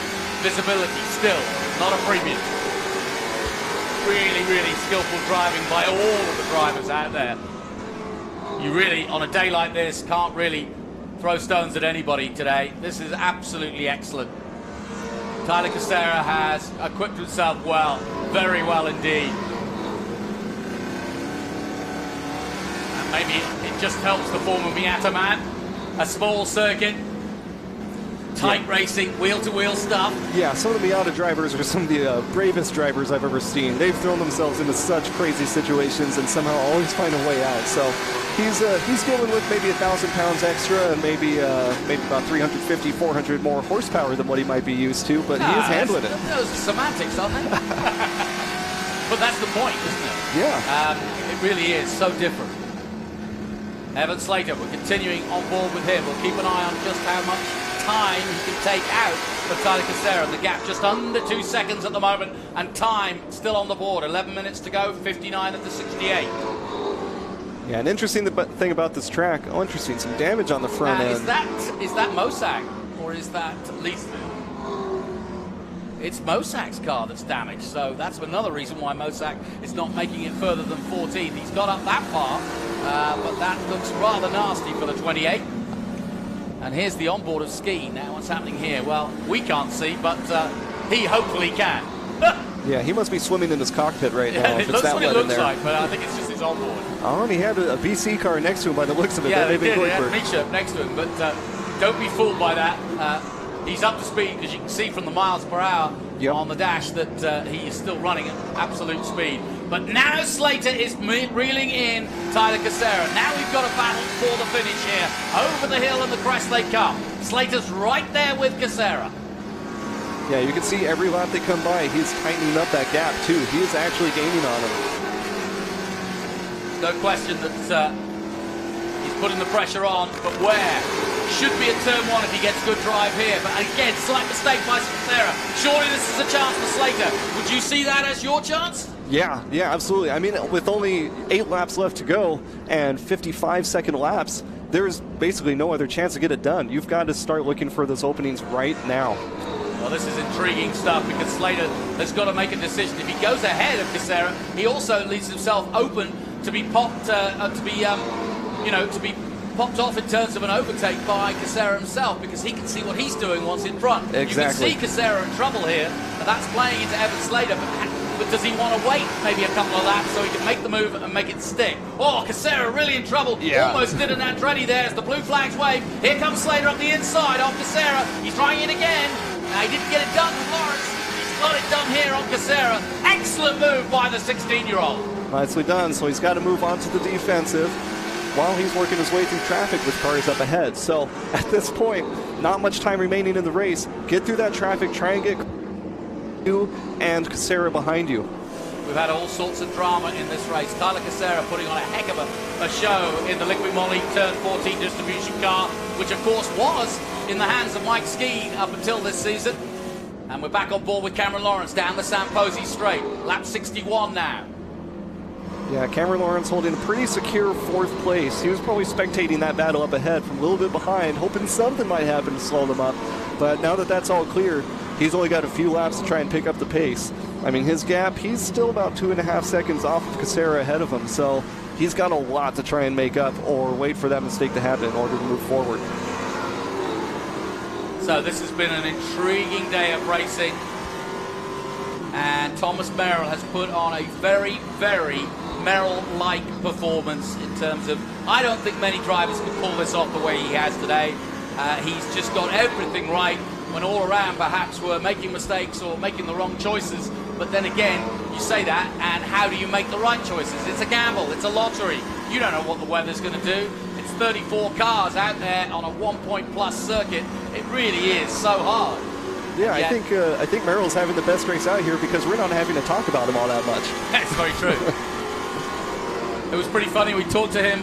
I talked to him yesterday, and he wasn't making any predictions because he couldn't. Yeah. He said, I don't know. I'll do what I can. Honestly, I think that's the best approach. I mean, that's, I think, where some of the experience shines through, because if you go in with a plan of how you're going to do this race, you're lying to yourself, really. You got to just be able to, take these situations as they come to you. And so Merrill going in with that open mind, saying just, I'm going to take what happens, that's the experience. But this is a baptism of fire for Aaron Petitpas. I bet he's having a Dairy Queen tonight because he's going to deserve an ice cream. But the man from Canada, who's got a special retro throwback scheme coming into the championship this weekend, and not a known face perhaps, the Canadian, the man from Nova Scotia in Canada, from Hartford, and welcome aboard, as they say. Really delighted to have him on. And sponsored by the Harris family, I'm sure. Well, he might be. But he is having a really good showing so far. He's in 8th at the moment, and he will not have expected to be that high up the board, and currently doing a really good job. And you'd expect a Canadian to come through in conditions like this, absolutely. wouldn't you? Yeah, this is probably comfort zone for him, and it's really cool just to see this top 10 lineup. It's kind of a little bit unusual. I mean, we've got some common names in there, but some names that we have not seen in the top 10 in a while. I mean, Aaron for one, also Gallagher from the West Coast, still hanging out in the top 10. And Scott Borchetta, 7th position, a really good performance by him. Rhett Baku, the only Dodge out there in the Baku, Berryman, Napa, MPEG, Dodge Challenger doing a great job. We go back on board with Evan Slater, currently second. What a weekend for the young Evan Slater, and what a weekend for Cube 3 Architecture Interior Planning. I know their sponsor is an Englishman, and this will really, really push them forward. They've wanted a result like this. He's been there or thereabouts, says Evan. And this is a great opportunity to shine, and he's done just that all weekend long. Yeah, I mean, take a look at that. That's definitely the right equipment paired with the right driver. They put together such a well-sorted car. He's already building a significant in third place. So you know that he's comfortable out there. The car seems like they've got it dialed in just how they like it. So, yeah, huge props to that team. Back with Cameron Lawrence, and he's, again, back in the wars, back in the traffic and trying to deal with it. Casera, I think, is going to just bide his time and get to the finish, and that's what's important. No, he's trying to sneak in, but he is, isn't he? Okay, go for it. Why not? So he's going for it. He's on the left side, going into the right-hander, and they are side by side through the no-name straight. And landed it right there. So Lawrence entering ahead, going into the uphill. Well, it's been an interesting day. It's not been a good one or an easy one for the three-dimensional services team. Big crash from Adam Andretti, sadly. Cameron Lawrence has equipped himself well too, another former winner, but Merrill is the man.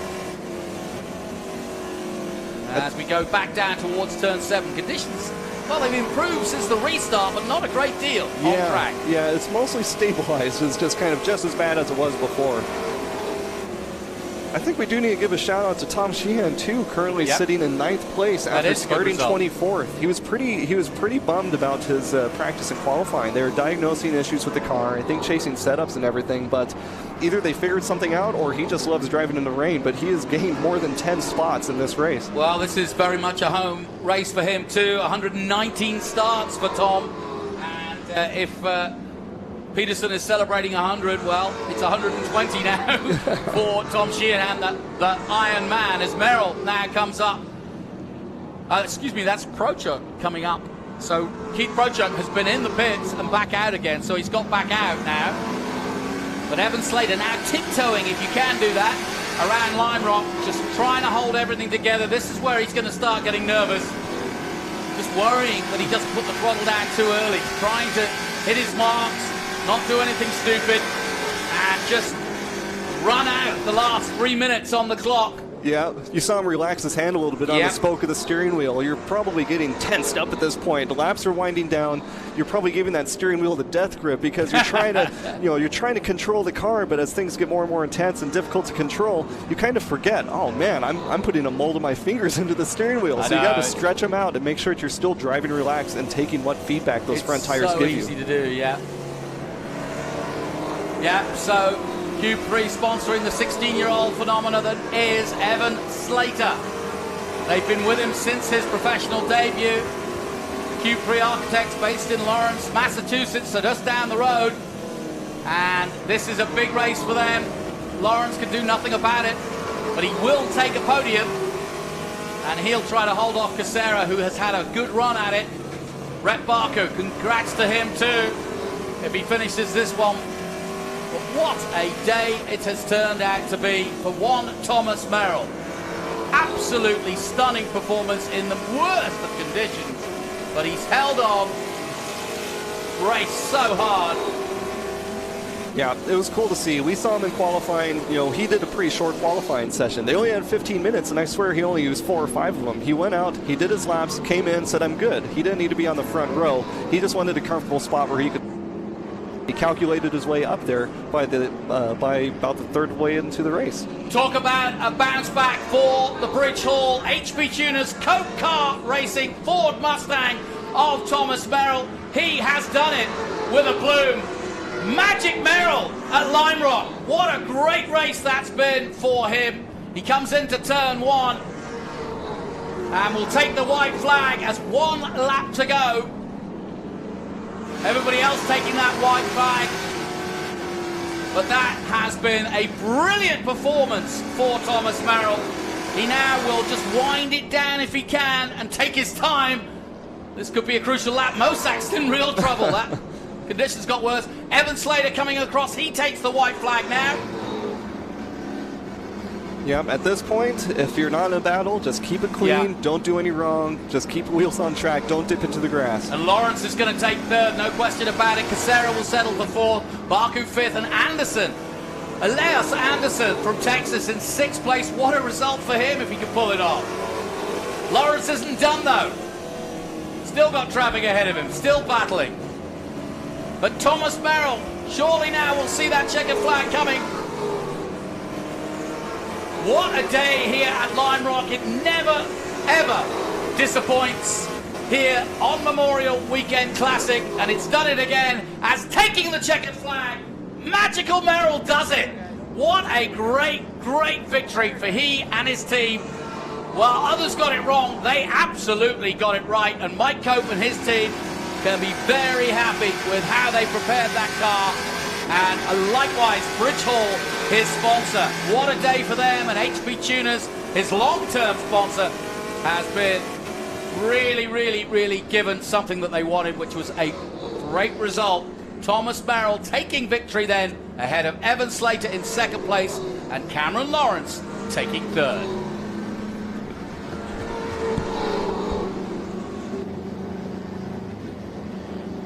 And let's get down. There's some other stories. Obviously, Elias Anderson, I mentioned him in sixth place. Scott Borchett, a great result for him. Rafa Matos did exactly what I thought Rafa might do, despite the conditions. I think he would have done this in the dry.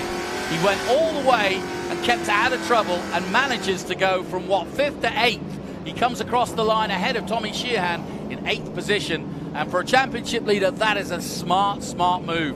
Casera will have gained some time on him by taking 4th position. Likewise, Cameron Lawrence and Slater. So it's going to be tight at the top as they head to the doubleheader at Mid-Ohio and Road America.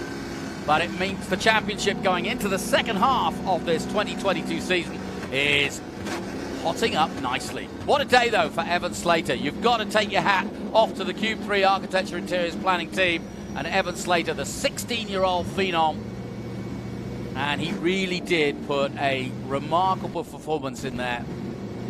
Tough, tough conditions. I think they're going to celebrate with him after that. Cool as you like. But as Cameron Parsons was quite rightly pointing out, he's probably gripping that wheel in sheer determination at the end there. But I think anybody who finished that race can be pleased with the performance, because in motor racing, you hope the conditions will stay stable. That's all you can really hope for. You don't mind if it's wet, you don't mind if it's dry, you don't care. But when it's changeable, then it's really, really hard, because you just can't make decisions as you normally would. You can't predict anything. You certainly can't predict what the other drivers around you are going to do. The only thing I can predict is that Thomas Merrill deserves a big trophy for that one. That was excellent stuff, top draw stuff. Not bad for a man who went round in his mother's Porsche 914 back in Laguna Seca when he was a little boy. She used to take him out and ride him round for lunchtime. Well, now he's got his own car, and now he's winning in it. Great stuff. So now a two-time winner at Lime Rock. Well done, and well done to the Bridge Hall sponsorship for bringing him here too. But you can see, really impressed with that.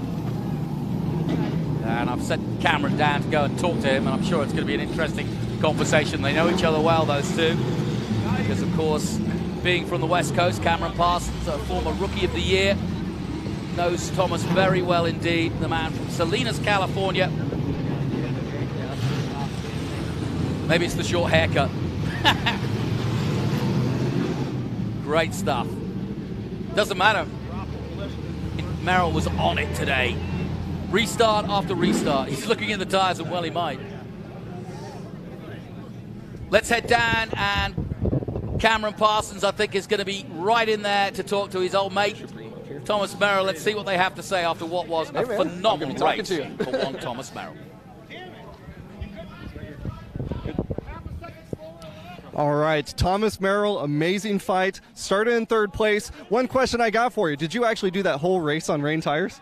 We did, yeah. I don't think there's very much tread left on them, actually. But, you know, I full credit to my team. You know, we knew we had a good race car, and they guided me through that whole race. They were looking at the forecast. They understood what was coming, and I said, hey, guys, just tell me what to do. Tell me what lap time to run, and I'll do that. So full credit to them. They deserve this win. It's a long time coming for everybody. It's a good homecoming from the win 3 years ago here, so happy to be on the top of the box. Yeah, excellent run. I mean, you had your work cut out for you. You started in third place, had a little bit of managing to do for traffic at the beginning. So, I mean, how was that trying to work your way up and then hold it with all that traffic out there? Normally the traffic here is pretty bad, but everyone was really heads up. Full credit to the entire field. Everyone had their heads on a swivel. Everyone was super aware. I think everyone was equally as high strained as I was as far as just staying on the pavement. But I can't say enough about this Mike Cope Bridge Hall HP Tuners team. It's a pleasure to race with them, and we're hoping for many more wins this season. We're going to need to if we want to get back in this championship. Absolutely. Fantastic drive. Congratulations, man.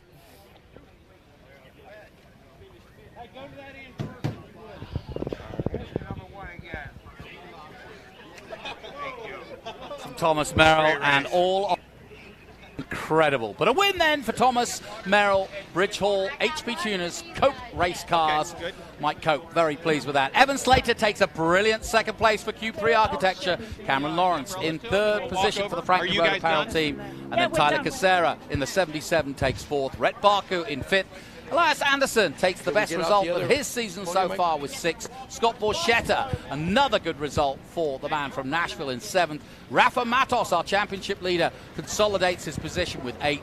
Tom Sheehan in 9th position. And Aaron Pettypass from Canada does a great job coming in for the first time this season and finishing in the top 10. Further down, it's Mock. Gallagher, good result for him in 12th. Goikberg in the end finished 13th. What an up and down day he had. Skeen 14th. Mosak up to 15th after starting at the back. Birdwell, Bender, Peterson, Prochuk and Michelle Abate in 20th position. And a little further down, Lostowski sadly down in 21st after starting well. Bowes, Paul, Ty Young, Andretti involved in that big crash. Leesfield, Winston, Sanders, Cruz and Zilich rounding out the top 30. And then Katenchi and Lustig, 31st and 32nd, so 32 in all, but Lustig didn't get many laps in. But let's take a look at what was a very, very interesting race from Lime Rock in 2022. Highlights, plenty of them. We started off in relatively dry conditions. As away they went. Skeen got overtaken by Misha Goikberg at the start, then came back. Tyler Casera going wheel to wheel, Slater not behind. And they started coming in and started to take tyre changes bit by bit. But then suddenly a big off from one of the three-dimensional services, Adam Andretti, ripping the side of the car off on no-name straight. Slater making audacious moves on Casera to get up into third position and then fought with Lawrence. But no one could stop this man. And Thomas Merrill gets his first victory of 2022.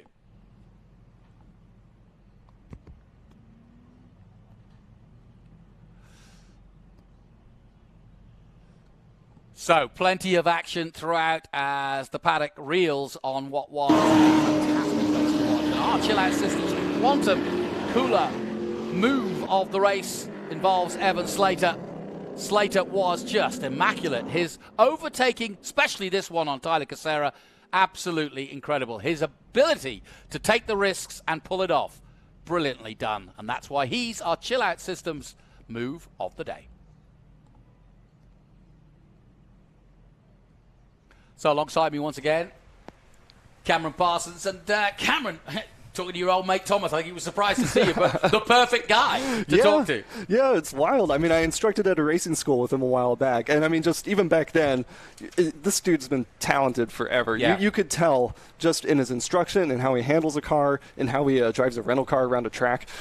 He's very fast, very calculated in everything he does. So But how do you make a set of wet tires like that last 100 miles in dry and wet conditions? Well, we could see as the track was drying off, he was doing such a great job of looking for those wet spots on course. Yep. So he was kind of the lone car that looked like he was driving the opposite line, but what he was doing was preserving those tires by finding the wet spots, hunting around for where he can cool those tires back down. All right, well, it's time for the podium, and a well-deserved one, as once again we return to Greg Ricks, who's going to do the podium celebrations. Let's head down.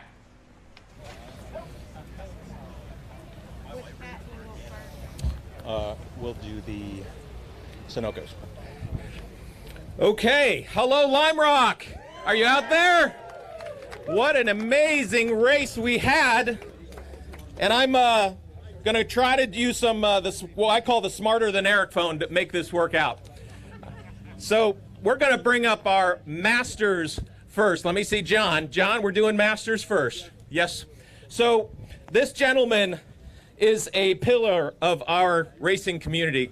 And I want to bring him up for a special award here as Masters winner of this race. Come on up, Doug. Doug Peterson, 87. Doug, you made it. You made it here. What was it like out there for your race? You know, it really wasn't all that bad. I mean, of course, it's a little slippery. Got started off in kind of a couple little bad situations, but really it was a fun race. I got a chance to pass a lot of people. I think I passed a few people 3 or 4 or 5 times. I don't know. But I passed the same people over and over again. So it was a lot of fun and I enjoyed it. Thank you for coming out in the rain. Awesome. Doug, thank you so much. We're going to get you a photograph right here, and then we got your trophy as well. Masters is given out to a special group of folks there. We're going to switch your hat out to a P1. So we've got that one ready to go here. Thank you for your patience. We're working through a short group. Oh, the microphone is on the ground.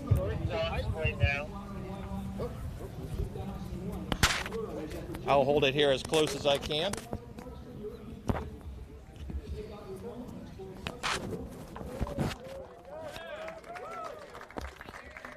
There we go. I think we got it back. Yep, I should get out of the way. One more time, Doug. I think they want the trophy because they don't want the picture of me. Yep. And one more time, Doug. You can't get out of the rain just yet. Can we have the whole Peterson Racing team up here? We have a special award we'd like to give to Doug. So everybody from Peterson Racing team, everybody, this is a special day as well for Doug. And where's their crew chief? Crew chief, come on over here for us, and we'll give this special award as well.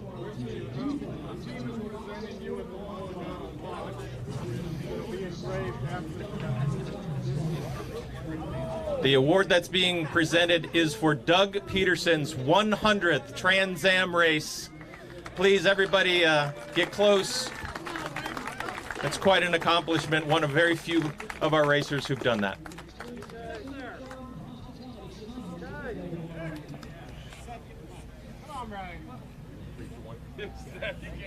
All right, that's a good group of people up there. Let's now clear the grid, clear the podium. I used to do that grid part.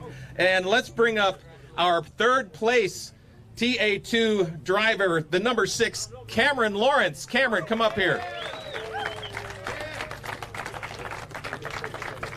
Cameron, we're gonna give you a Sunoco hat and a trophy here real quick.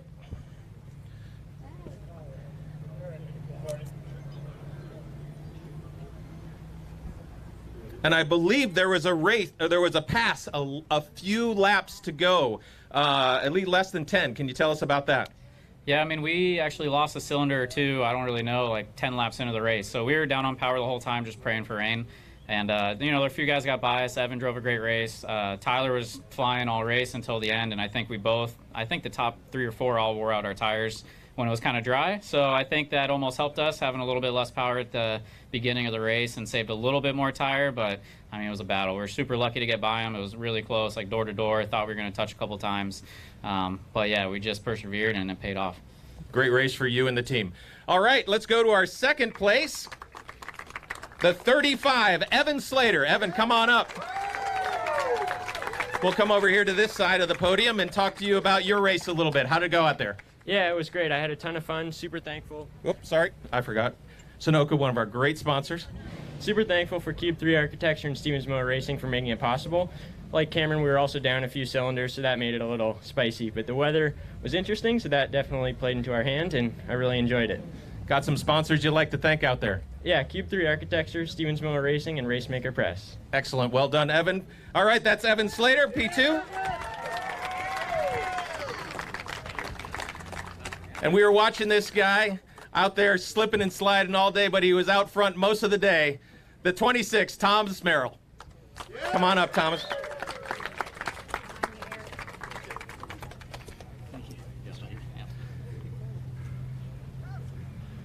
All right, so that, yeah, got a little tighter. You got a haircut.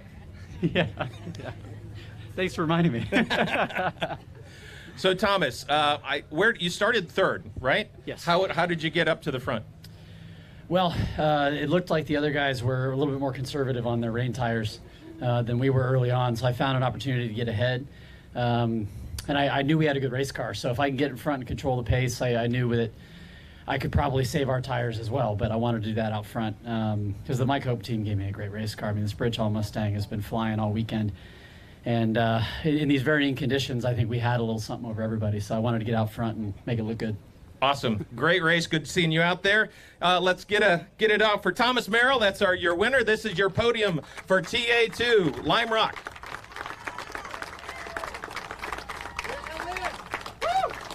A little hat dance here.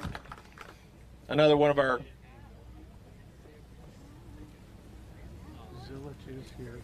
Champagne. Chill out. Do the young guns first.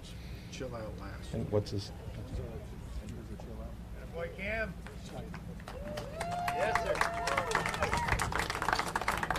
I wanted to say Pirelli is our presenting sponsor for the race this weekend and all for the whole series.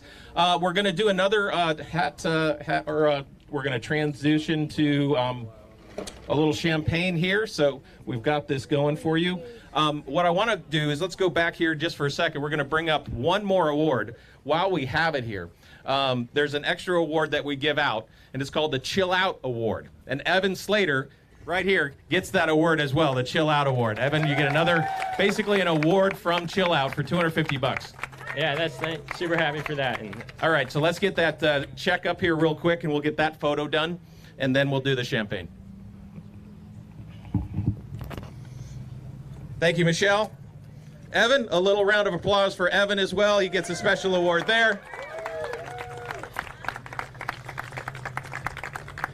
And then probably what you've been waiting for.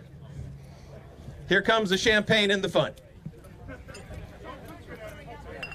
We want them to go around the fence perimeter and say hi to the fans. Yep. We also have Zoe. Yep.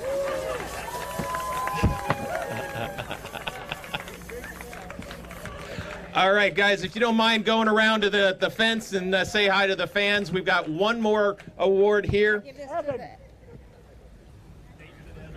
And Connor is here. Is Connor Zierlich here? Connor, come on up to the podium. I have a special award here for you as well. So Connor, you were out early in the race, but before that time, you got the fastest lap of the Young Guns. So that's what the Olo Legato watch goes to. How did you get that lap? Was it dry? Yeah, we came in for slicks, and unfortunately, like 4 laps after we put slicks on, I was going really fast. Obviously, I had the fast lap of the race, but unfortunately, a radiator hose got punctured and our motor overheated, so I had to pull in, and our race ended early. But thank you to Silver Hair Racing. We had a really fast car, but unfortunately, bad luck took us out of it. Well, let's have another round of applause for Connor Zierlich, the Omologato Young Guns Award winner. Thank you so much. Let's have some more racing. We'll see you tomorrow for the TA race. Good job, man. Good job, man.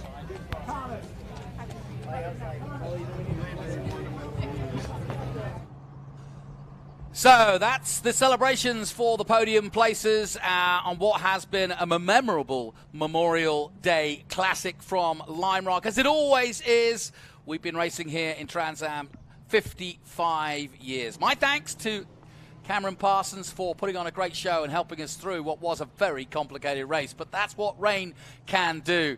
But out of all of it, it was absolutely memorable. Certainly for Magical Merrill, what a day here at Lime Rock for the Merrill clan. Well done to him.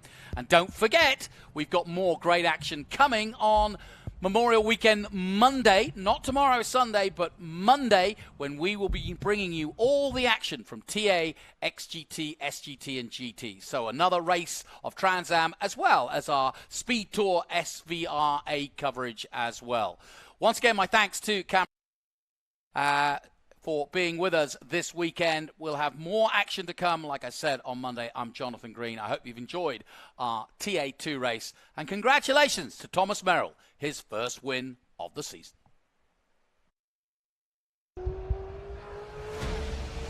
As you can tell, I like to go fast. Our race team is really well prepared. We like to look good, but we also like to dress good, and that's why we shop at Franklin Road Apparel. I own the company, and I wear the clothes that we sell in that store. So check us out. We carry all the top brands: Baldwin, John Barbados, Billy Reed, Goodman Brand, and on down the list. So come see us, Franklin Road Apparel, Franklin, Tennessee.